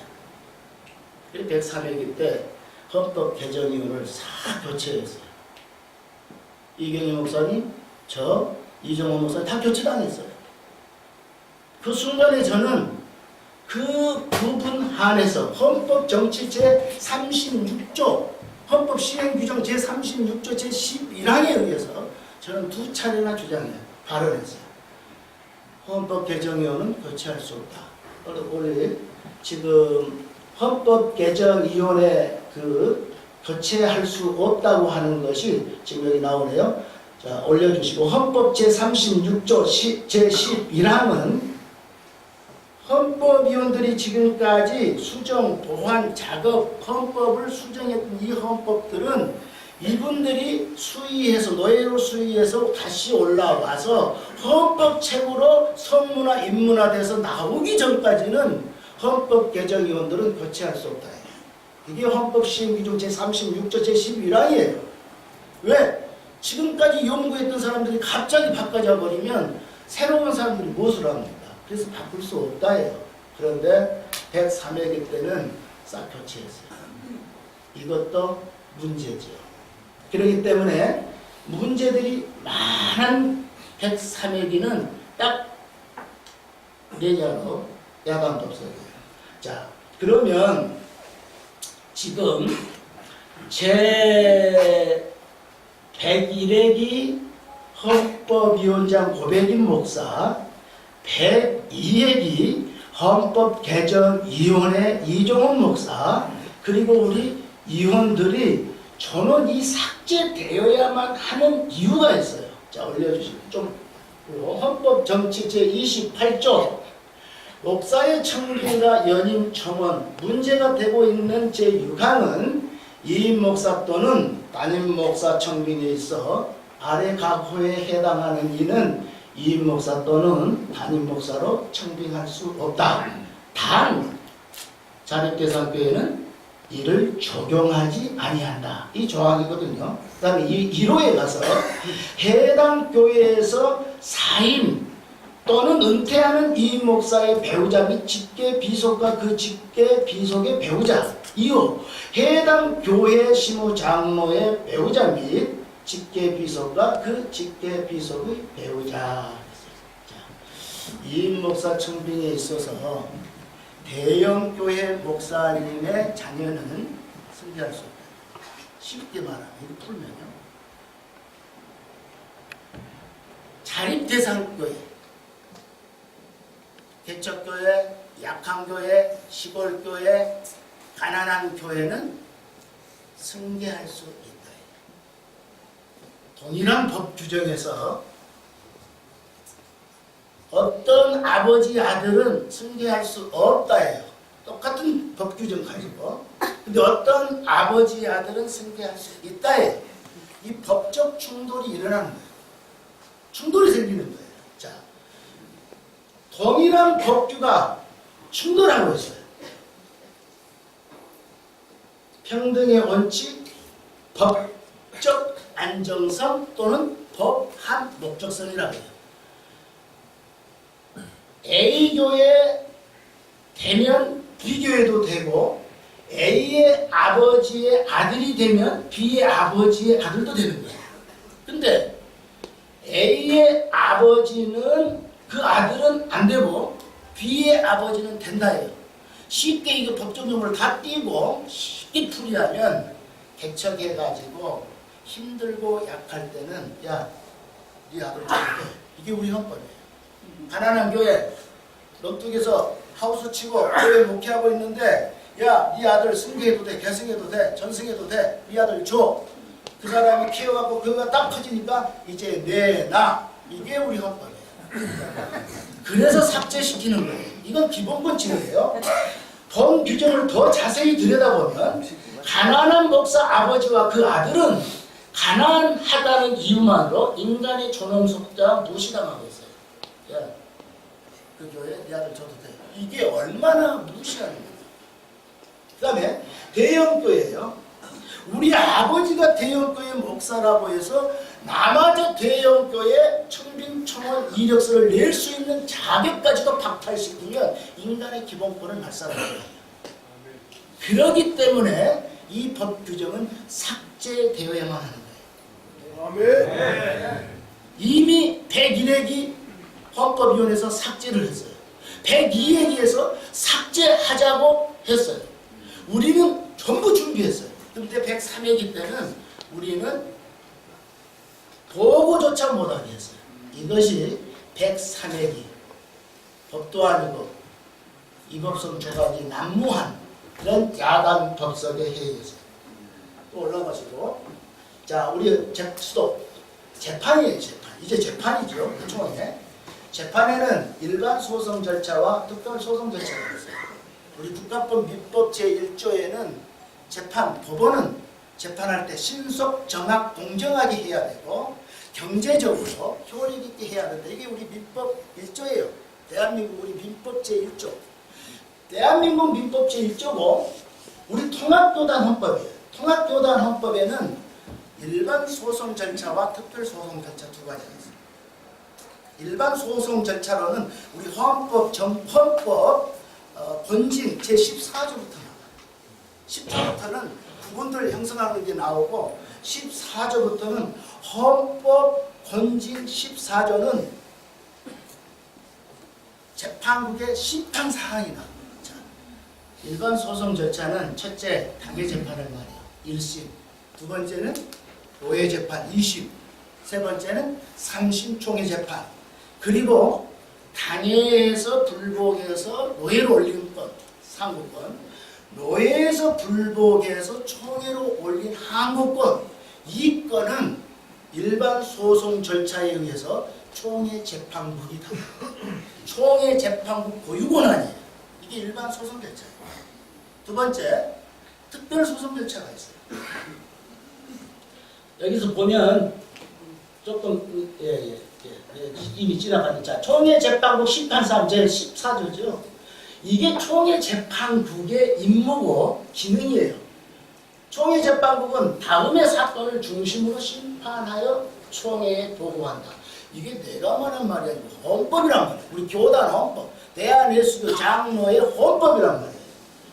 노예 재판국 판결에 대한 상고 사건 및 불복 사건, 헌법이 정하는 행정 쟁송 사건, 이러한 것들은 일반 소송 절차로 총회 재판국이 하는 거예요. 특별 소송 절차. 특별 소송 절차는 딱 세 가지가 있어요. 하나는 위탁 재판이라고 해요. 하나는 재심 재판이라고 해요. 세 번째는 특심 재판이라고 해요. 위탁 재판에는 당해가 재판을 하고 싶은데 장로님들이 니편 내편 싸우니까 기소이원도 재판국도 못해가지고 도저히 못하고 그 다음에 재판을 한 번도 해본 적이 없어서 선례가 없어. 케이스 라우 판례가 없단 말이에요. 그러니까 재판을 못해. 그러니까 우리 못하겠습니다. 노예가 이탁해서 노예가 해주시오. 또 노예가 못하겠으면 총회가 해주십시오. 이 이탁 재판을 특별소송 절차라고 해요. 두 번째는 재심이에요. 총회 재판은 일반 소송 절차로 총회 재판국이 재판을 했는데 이 재판에 불복해서 재심을 초원하면 총회 재판국은 일반 소송 절차이기 때문에 그들은 재심 재판국이 아니에요. 그러니까 그들은 재심을 못 따라요. 재심을 따르려면 특별소송 절차에 의해서 특별히 재심 재판부를 구성해야 되는 거예요. 그것도 우리 헌법 조항에 있어요. 재심을 할 때는 총회재판국장에 묻는 거예요. 총회장이. 야, 너희 총회재판국의 재판이 잘못됐다고 불복했는데 재판을 할래 안 할래? 재심할래 안 할래? 우리 재판에 법적으로 실력이 있는 사람 같으면 안 할랍니다 해야 되는데 바보들이니까 할랍니다 그래. 저기들이 한 줄 알고. 그것은 우리가 할랍니다라는 것은 무슨 뜻이냐면 총회재판국은 재판을 잘못했다고 인정하는 거예요. 그렇기 때문에 재심으로 넘겨주는 거예요. 그들은 못하는 거예요. 총회장이 15명을 새로 임명하는 거예요. 한시적으로 하게 하는 거예요. 그래서 우리 특별소송 절차에 보면은 원심 이렇게 올려서 계속 올려서 지금 많이 갔네요. 재심 청구. 이게 재심 청구 사항들인데요. 자, 7항 보십시다.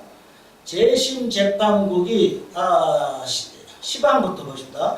재심 청구가 원심 재판국에 접수되면 재판국장은 10일 이내에 교체 보선 필요한 재판국의 명단을 치리회장에게 통보해야 되고 치리회장은 통보받은 날로부터 10일 이내에 보선한 재심 재판국의 명단을 원심 재판국에 통보하여 재심 재판국을 구성해야 한다.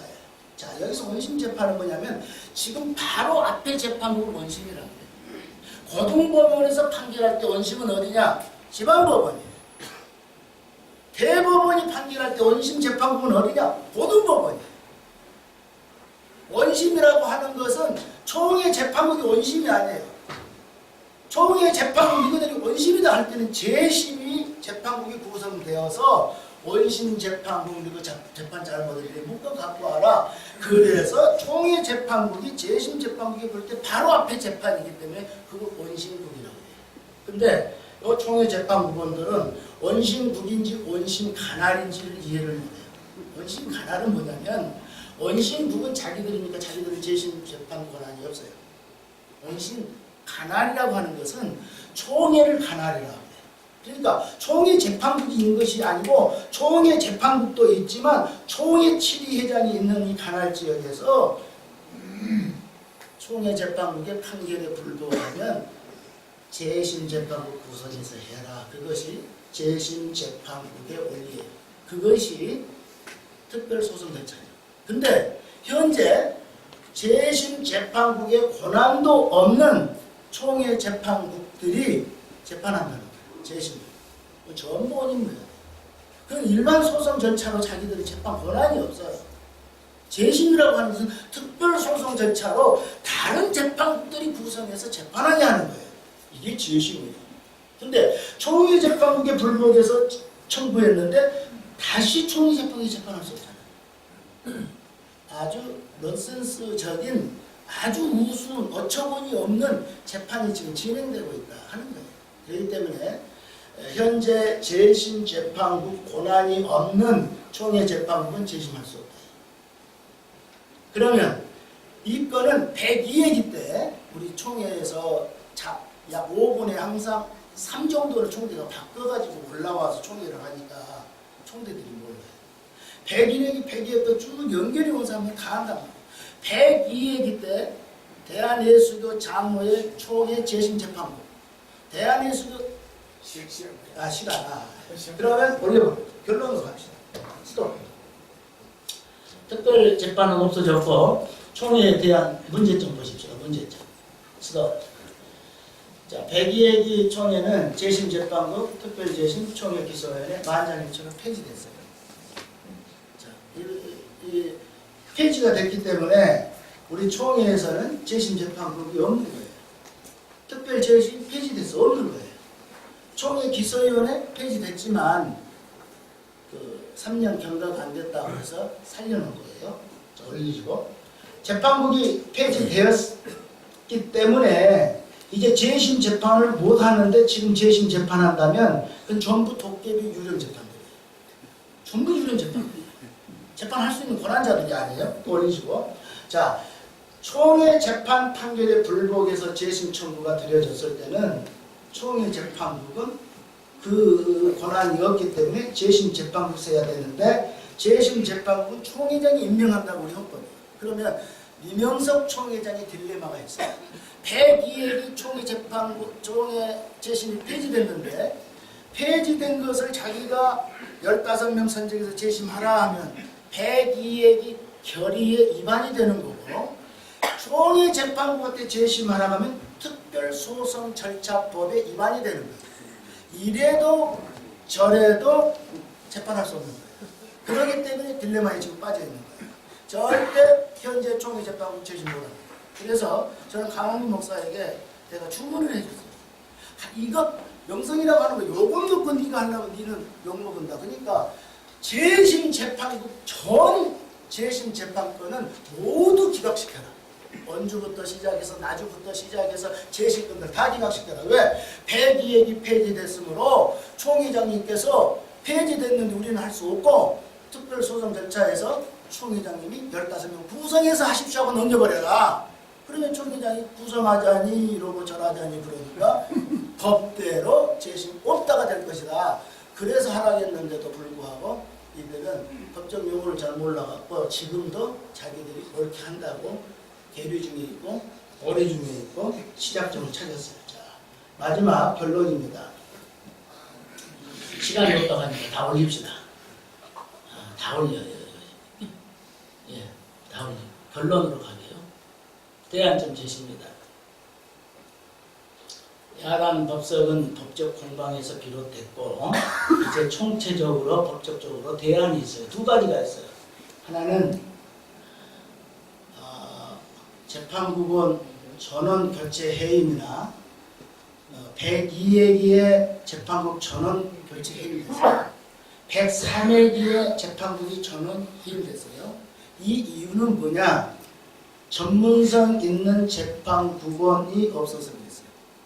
전문성 있는 재판국원 자질 있는 사람들을 활용하고 발굴해서 써야 하는데 이번에 그 소장 특별 재심 심판위원회 넘어온 것 보니까 재판국의 그 공천을 해서는 안 될 사람이 지금 김진환 공천위원장이 한 것이 지금 들어와 있어요. 이런 것들이 아주 법적으로 전문성 있는 사람이 있어야 된다. 그래서 우리 지금 과거에는 법학사, 변호사 포함 3명이었는데 지금 2명으로 줄였는데 저는 이것을 2년 전부터 법학사, 변호사 포함해서 10명 정도는 대안으로 전문성 있게 키우자는 것이었고 끝에 총체적으로 이제 우리 총회장님입니다. 총회장님은 이래도 저래도 딜레마니까 이것을 어떻게 끌고 가냐. 총회장은 머리, 총회 임원들은 몸통, 그리고 각 부장, 상임위원, 특별위원은 손발.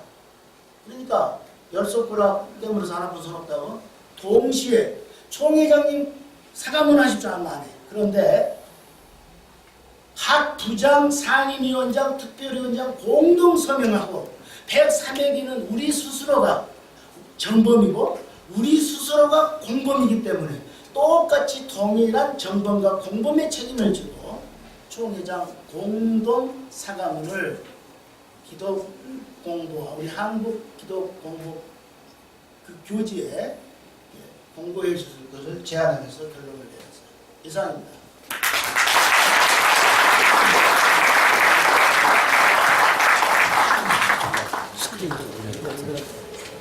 자, 우리 현수막 이제 우리 예정연 입장 발표를 하는 시간인데요. 우리 임원 목사님들 또 우리 장로님들께서는 앞으로 좀 나오셔서 지금 타올을 들고 우리 다 같이 함께 입장을 발표하도록 하겠습니다. 시간 관계상 빨리 좀 나오시면 좋을 것 같습니다.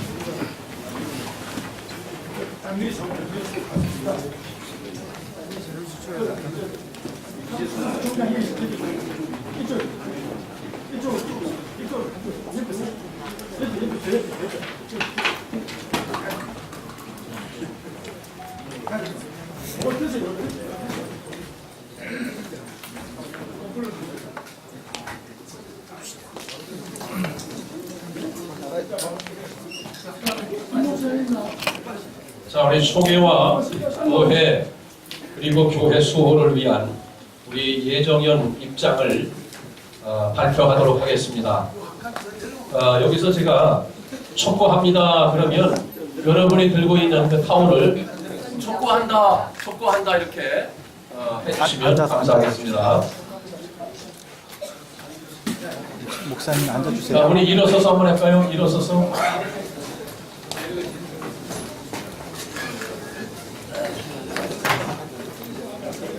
목사님 앉아서 사진 때문에. 네. 자, 이게 양손으로 들고서 이렇게 들고서 네. 발표하겠습니다. 하나, 우리는 총회재판국을 비롯한 모든 법리부서가 헌법과 규칙, 법 해석의 객관적이고 치밀한 법리 적용을 통해 산하 노회와 교회, 구성원들의 갈등과 분쟁이 치유되고 회복되는데 앞장서 줄 것을 촉구합니다. 하나, 우리는 104회 총회에서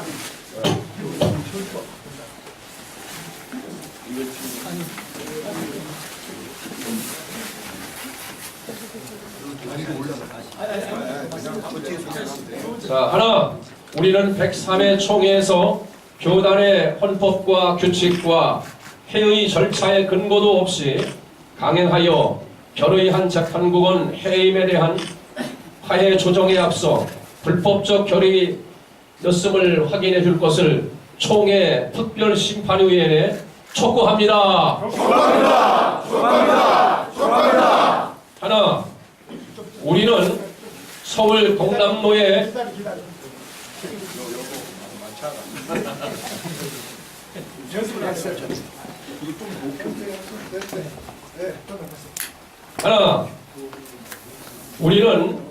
서울 동남로의 비대위 측은 총회 임원에 반하는 행동과 외부 단체와 연대하여 총회 위상을 추락시키고 소속 지교의 자율성을 침해하는 어떤 언행과 행동도 즉각 중단할 것을 촉구합니다.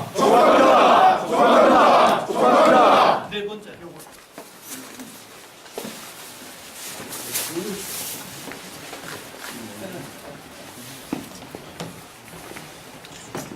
하나, 장로의 신학대학교 교수들 세교모는 강단으로 학생들은 교실에서 각각의 책무에 충실할 것을 촉구합니다.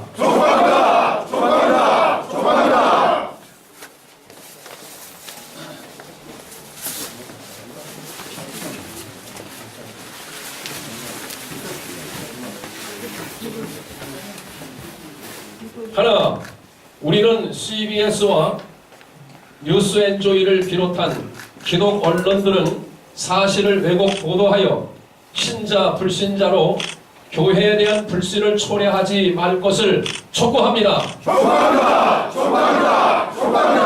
1919년 4월 4일 예장통합정체성과 교회수호연대 대표회장 최경구, 사무총장 이재수 목사, 외 회원 일동 이상입니다. 아멘.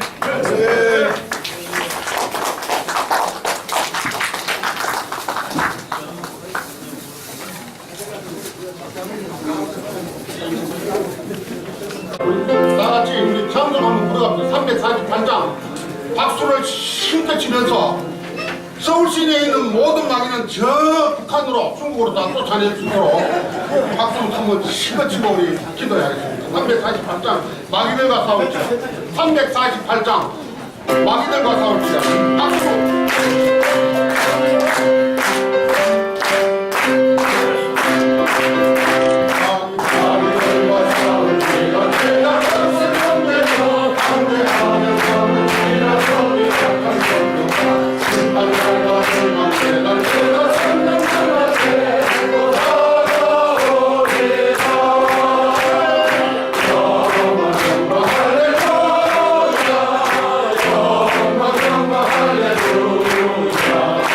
Oh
하나님이 건강한 노예를 위한 기도. 세 번째는 총회 소속 고난받는 지교회를 위해서 이덕선 장로님께서 기도해 주시며 순서대로 나와주시기 바랍니다. 우리 주여 삼창을 부르고 1분 동안 이 세 가지를 기도하겠습니다. 주여!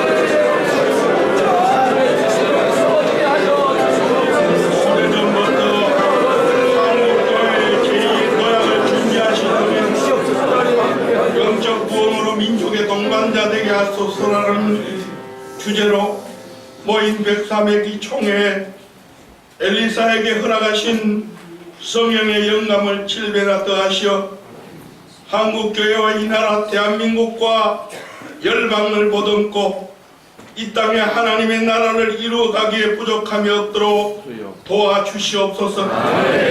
이 귀한 일을 위하여 부르신 103회기 총회를 이끄시는 이명성 목사님과 임원들도 함께 도우는 여러 많은 일꾼들에게 아모스에게 보여주신 다림줄을 바라보며 성결한 뜻을 세우게 하시고 균형감 넘치는 성령의 열매를 맺어 나아갈 수 있도록 강권적으로 역사해 주시옵소서. 더욱이 103회기 총회를 통해 한국교회가 나아가야 할 바른 길을 제시하기에 모든 힘을 쏟아내실 수 있도록 총회장님에게 능력의 손을 허락해 주시옵소서. 목사님을 통해 베풀어 주신 은혜가 온 대한민국 구석구석에 흘러넘쳐 새로운 영적 부흥으로 교회가 민족의 동반자대로 되도록 도와주시옵소서. 저희 총회 산하 68개 노예와 9,100여 개의 교회가 총회를 중심으로 한마음 한뜻으로 모이게 하시고 흑암과 어둠 속에서 질서를 부여하며 창조를 이루신 하나님께서 세우시고 교회를 위탁한 총회 모든 결정을 노회와 교회들이 그 뜻을 존중하게 하시고 총회는 하나님께서 위탁하신 막중한 사명을 기억하여 이 땅에 하나님의 정의와 공의를 드러내게 하시어 교회와 나라 앞에 쓰임받는 총회가 되게 하여 주시옵소서. 우리 모든 총대들도 성령이 함께하신 판단과 결정에 순응하게 하시고 모든 노예와 교회는 순종하는 큰 은혜가 있도록 도와주시옵소서. 우리의 죄를 대신하여 십자가 지신 예수님 귀하신 이름 받들어 기도드리옵나이다. 아멘.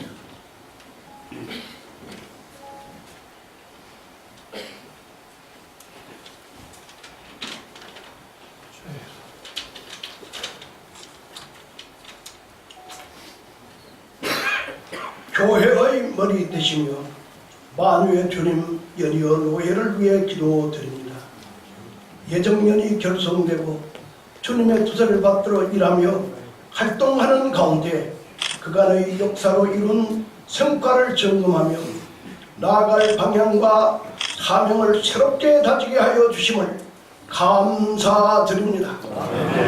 이 땅에 130년 전에 복음을 전해주셔서 교회를 세워주시고 일제와 6.25 전쟁과 폐허의 분열의 아픔과 가난, 질고, 무지 등 숱한 고난 가운데서도 교회를 성장시켜 동로회로 시작하여 대교단을 이루고 68개 노예 300여만 성도로 성장시켜 주셔서 민족 구원과 인류 구원을 위해 주님의 지상명령을 수행하게 하시니 무한한 영광을 주님께 돌립니다.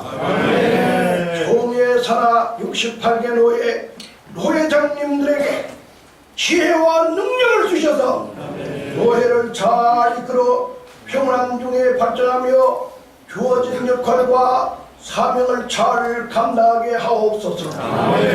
출산율은 현저히 줄어 총회사나 어린이 교회학교가 절반 이상 문을 닫아야 하는 기막힌 현실에 직면하고 있고 성장이 둔화 정체되어가는 현실을 안타까워하며 여러 도전을 받고 있는 교회를 하나님께서 지켜주시고 인도하여 주시옵소서. 서울 동남노회가 사도노회가 되어 어려움을 겪고 있습니다. 속히 정상화되어 상처가 치유되고 실추된 명예가 회복되게 하셔서 이전보다 큰 영광을 주님께 돌려드리게 하옵소서. 총회의 결의 이행을 촉구하고 조속한 재심 총회 임원여 사고로의 결의 무효를 주장하며 금식을 하고 성명서를 발표하는 등 총회와 교회를 흔들고 파괴하려는 자들이 있습니다.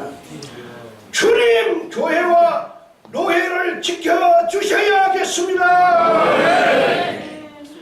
교회가 은혜와 진리 가운데 사이비 이단 불순한 이데올로기에 빠져있는 자들, 동성애 동성애를 추구하는 자들이 발붙이지 못하게 하시며 모든이 공정하게 이루어지며 거룩한 교회로 시대적인 사명을 잘 감당하게 하시며 교회 산하 기관들을 보호 육성하여 원활한 협력을 통해 선교의 역량을 극대화하게 하옵소서. 노예 산하 교회들 가운데 70% 이상 되는 미자립 교회가 긴밀한 협력으로 동반 성장하게 하옵소서. 교회들이 형적 부흥으로 말씀 중심 성령 충만한 교회로 세워져서 교회가 살고 이 민족의 동반자가 되게 하여 주시옵소서.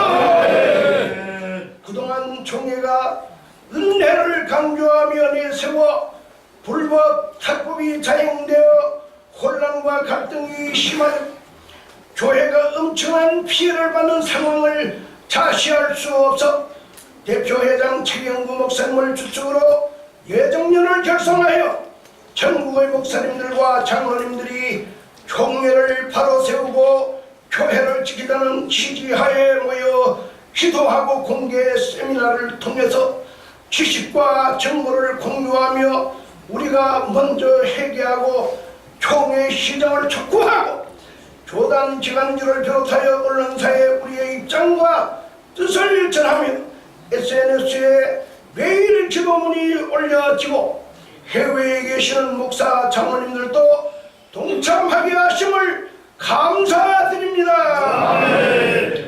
어떤 분들은 급식하며 또는 강경한 드라이브를 거는 등 다각도로 투쟁하게 하시며 문제가 시정되고 제자리를 잡아가고 있음을 감사드리며 영광을 돌립니다. 저희들이 앞장서서 일할 때 지혜와 사랑과 힘과 용기를 더해 주시고 필요한 재정을 충분히 허락하여 주셔서 원활한 활동을 통하여 아버지의 뜻을 세워나가게 하여 주시옵소서. 대표회장님을 비롯한 모든 임원들과 우리 회원 한 사람 한 사람의 건강과 섬기는 교회와 가정을 지켜주시고 사업체를 지켜보아여 주시옵소서. 오늘 이 귀한 모임을 통해서 모든 영광을 주님께 돌리오며 예수님의 이름으로 감사하며 기도드리옵나이다.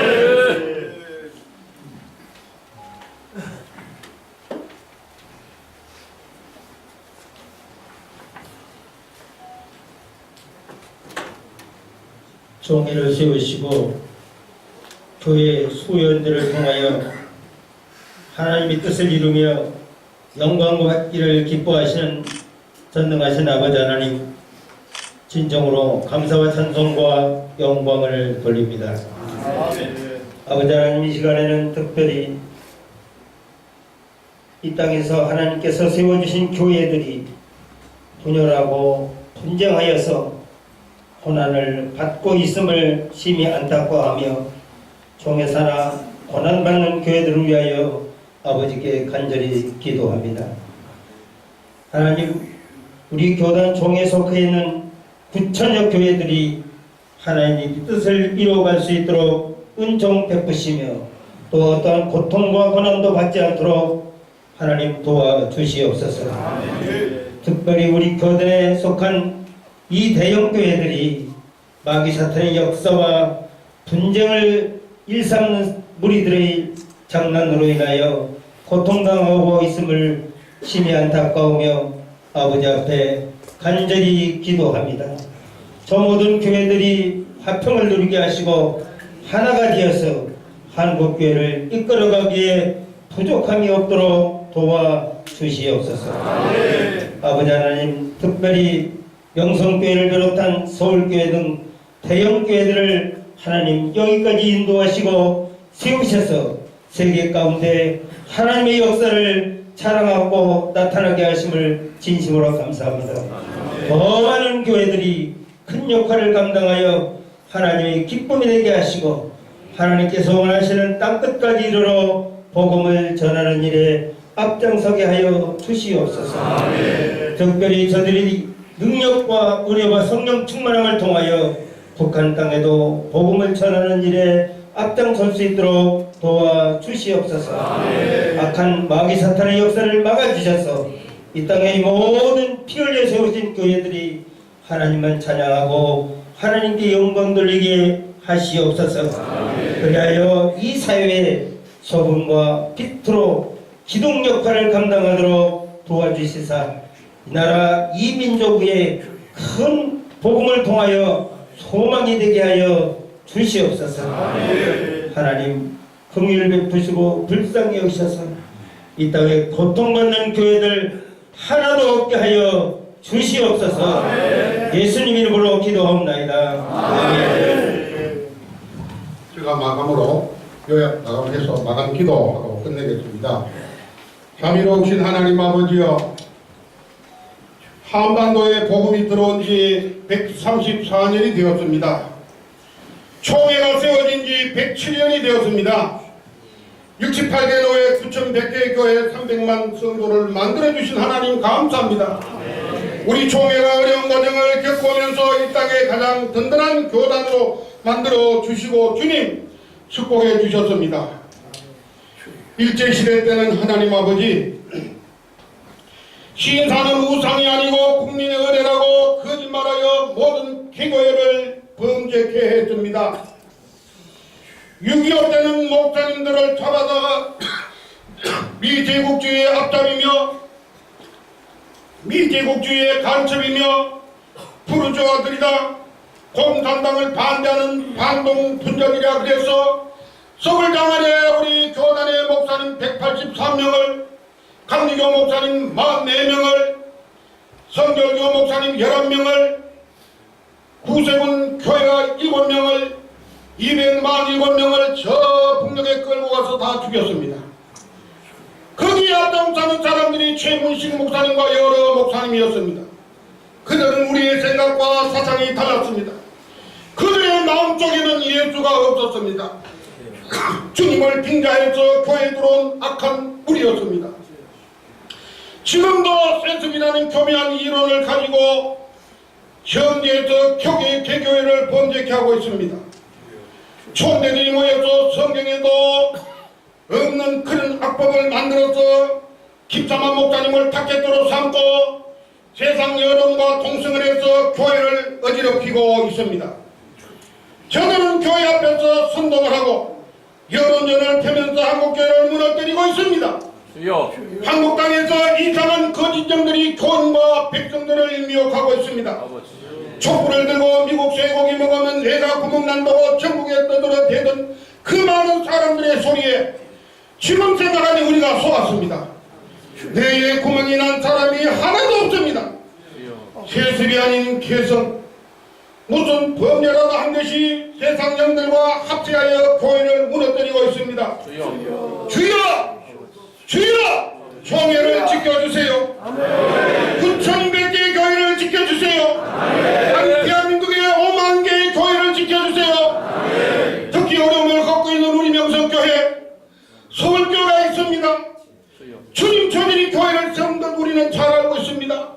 우리 김삼호 목사님은 교회를 세우기 위하여 먹을 것이 없어서 자녀가 굶어 죽었습니다.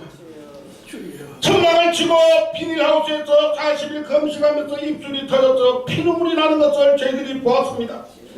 이렇게 하나님께서 축복해 주셔서 큰 교회를 만들어 주셨는데 왜 우리가 하나님이 세운 교회를 정죄하고 하나님을 대적하오리까? 명성교회는 우리 대한민국의 정말로 본이 되는 교회요 자랑거리입니다. 세계 자랑거리입니다. 주님 도와주시옵소서. 주님 보살펴 주시옵소서. 주님, 제가 질문하겠습니다. 세상 여론은 다음 어느 교회에 파견됩니까? 강남에 있습니까? 인천에 있습니까? 충남에 있습니까? 호남에 있습니까? 영남에 있습니까? 제주도에 있습니까? 어떤 길이 사람 보기에는 바르나 필경한 사망의 길이라 하셨습니다. 저들은 세상 여론과 타협하여 발견한다고 하나 저희들 보기에도 틀렸고 하나님 보기에도 틀린 바는 틀림이 없습니다. 바르지 아니함을 우리는 볼 수가 있습니다. 서울 장안에 후임자 장로 뽑아서 큰 교회가 무너지고 파괴되고 세상 사람들에게 조롱거리가 되는 것을 우리는 수없이 보아하고 왔습니다. 교인들이 결정해서 세운 자기들의 담임 목사를 안 된다고 하는 이유가 무엇입니까? 주님이여, 목사님의 자녀들과 장로님의 자녀들은 목사가 되면 안 됩니까? 가난만 물려받고 큰 것은 물려받으면 안 됩니까? 이것이 주님이여 우리들에게 주신 기본권 제안 아닙니까? 장로교는 교우들이 좋다고 하면 세우는 것이 장로교의 대의 정치 아닙니까? 주여, 간구하오니 총회를 도와주시고 총회 임원들과 총대들을 도와주시고 어려움을 겪는 노예를 도와주시고 법정 문제로 살고 있는 교회를 도와주시고 재정적으로 어려움을 있는 개교회도 도와주시고 상처받고 아버지와 널리 있는 믿음의 우리 통합교단 소속의 모든 교인들을 붙잡아 주시사 주님이 치료해 주시고 한국교회가 앞장서서 가는 우리 총회 모든 개교회 산하의 교인들이 되게 해주시며 노예가 되게 하시고 교회가 되게 해주시옵소서. 이제 우리 통합교회가 노예가 개교회가 동서남북으로 퍼져나가 하늘받고 향기롭게 한국교회를 지키고 믿음직한 교단이 되게 해주시옵소서. 주여 함께 해주실 줄로 믿습니다.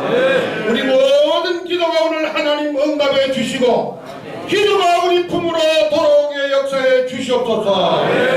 이 자리에 참여한 모든 믿음의 종들 머리 위에 하나님께서 기름지게 축복해 주시옵소서. 예수님의 이름으로 간절히 기도하옵나이다. 하나님께 박수 부탁드립니다. 감사합니다. 지금 3시인데 딱 3시 끝나게 되었네요. 하나님의 은혜입니다. 멀리서 참석해 주시고 끝까지 앉아 계셔서 이 대표인 20회를 다 마실 수 있게 해주셔서 감사합니다. 여러분 안녕히 돌아가시고요. 다음에 또 모일 때 열심히 또 모여주시면 고맙겠습니다. 네, 감사합니다. 우리 임원들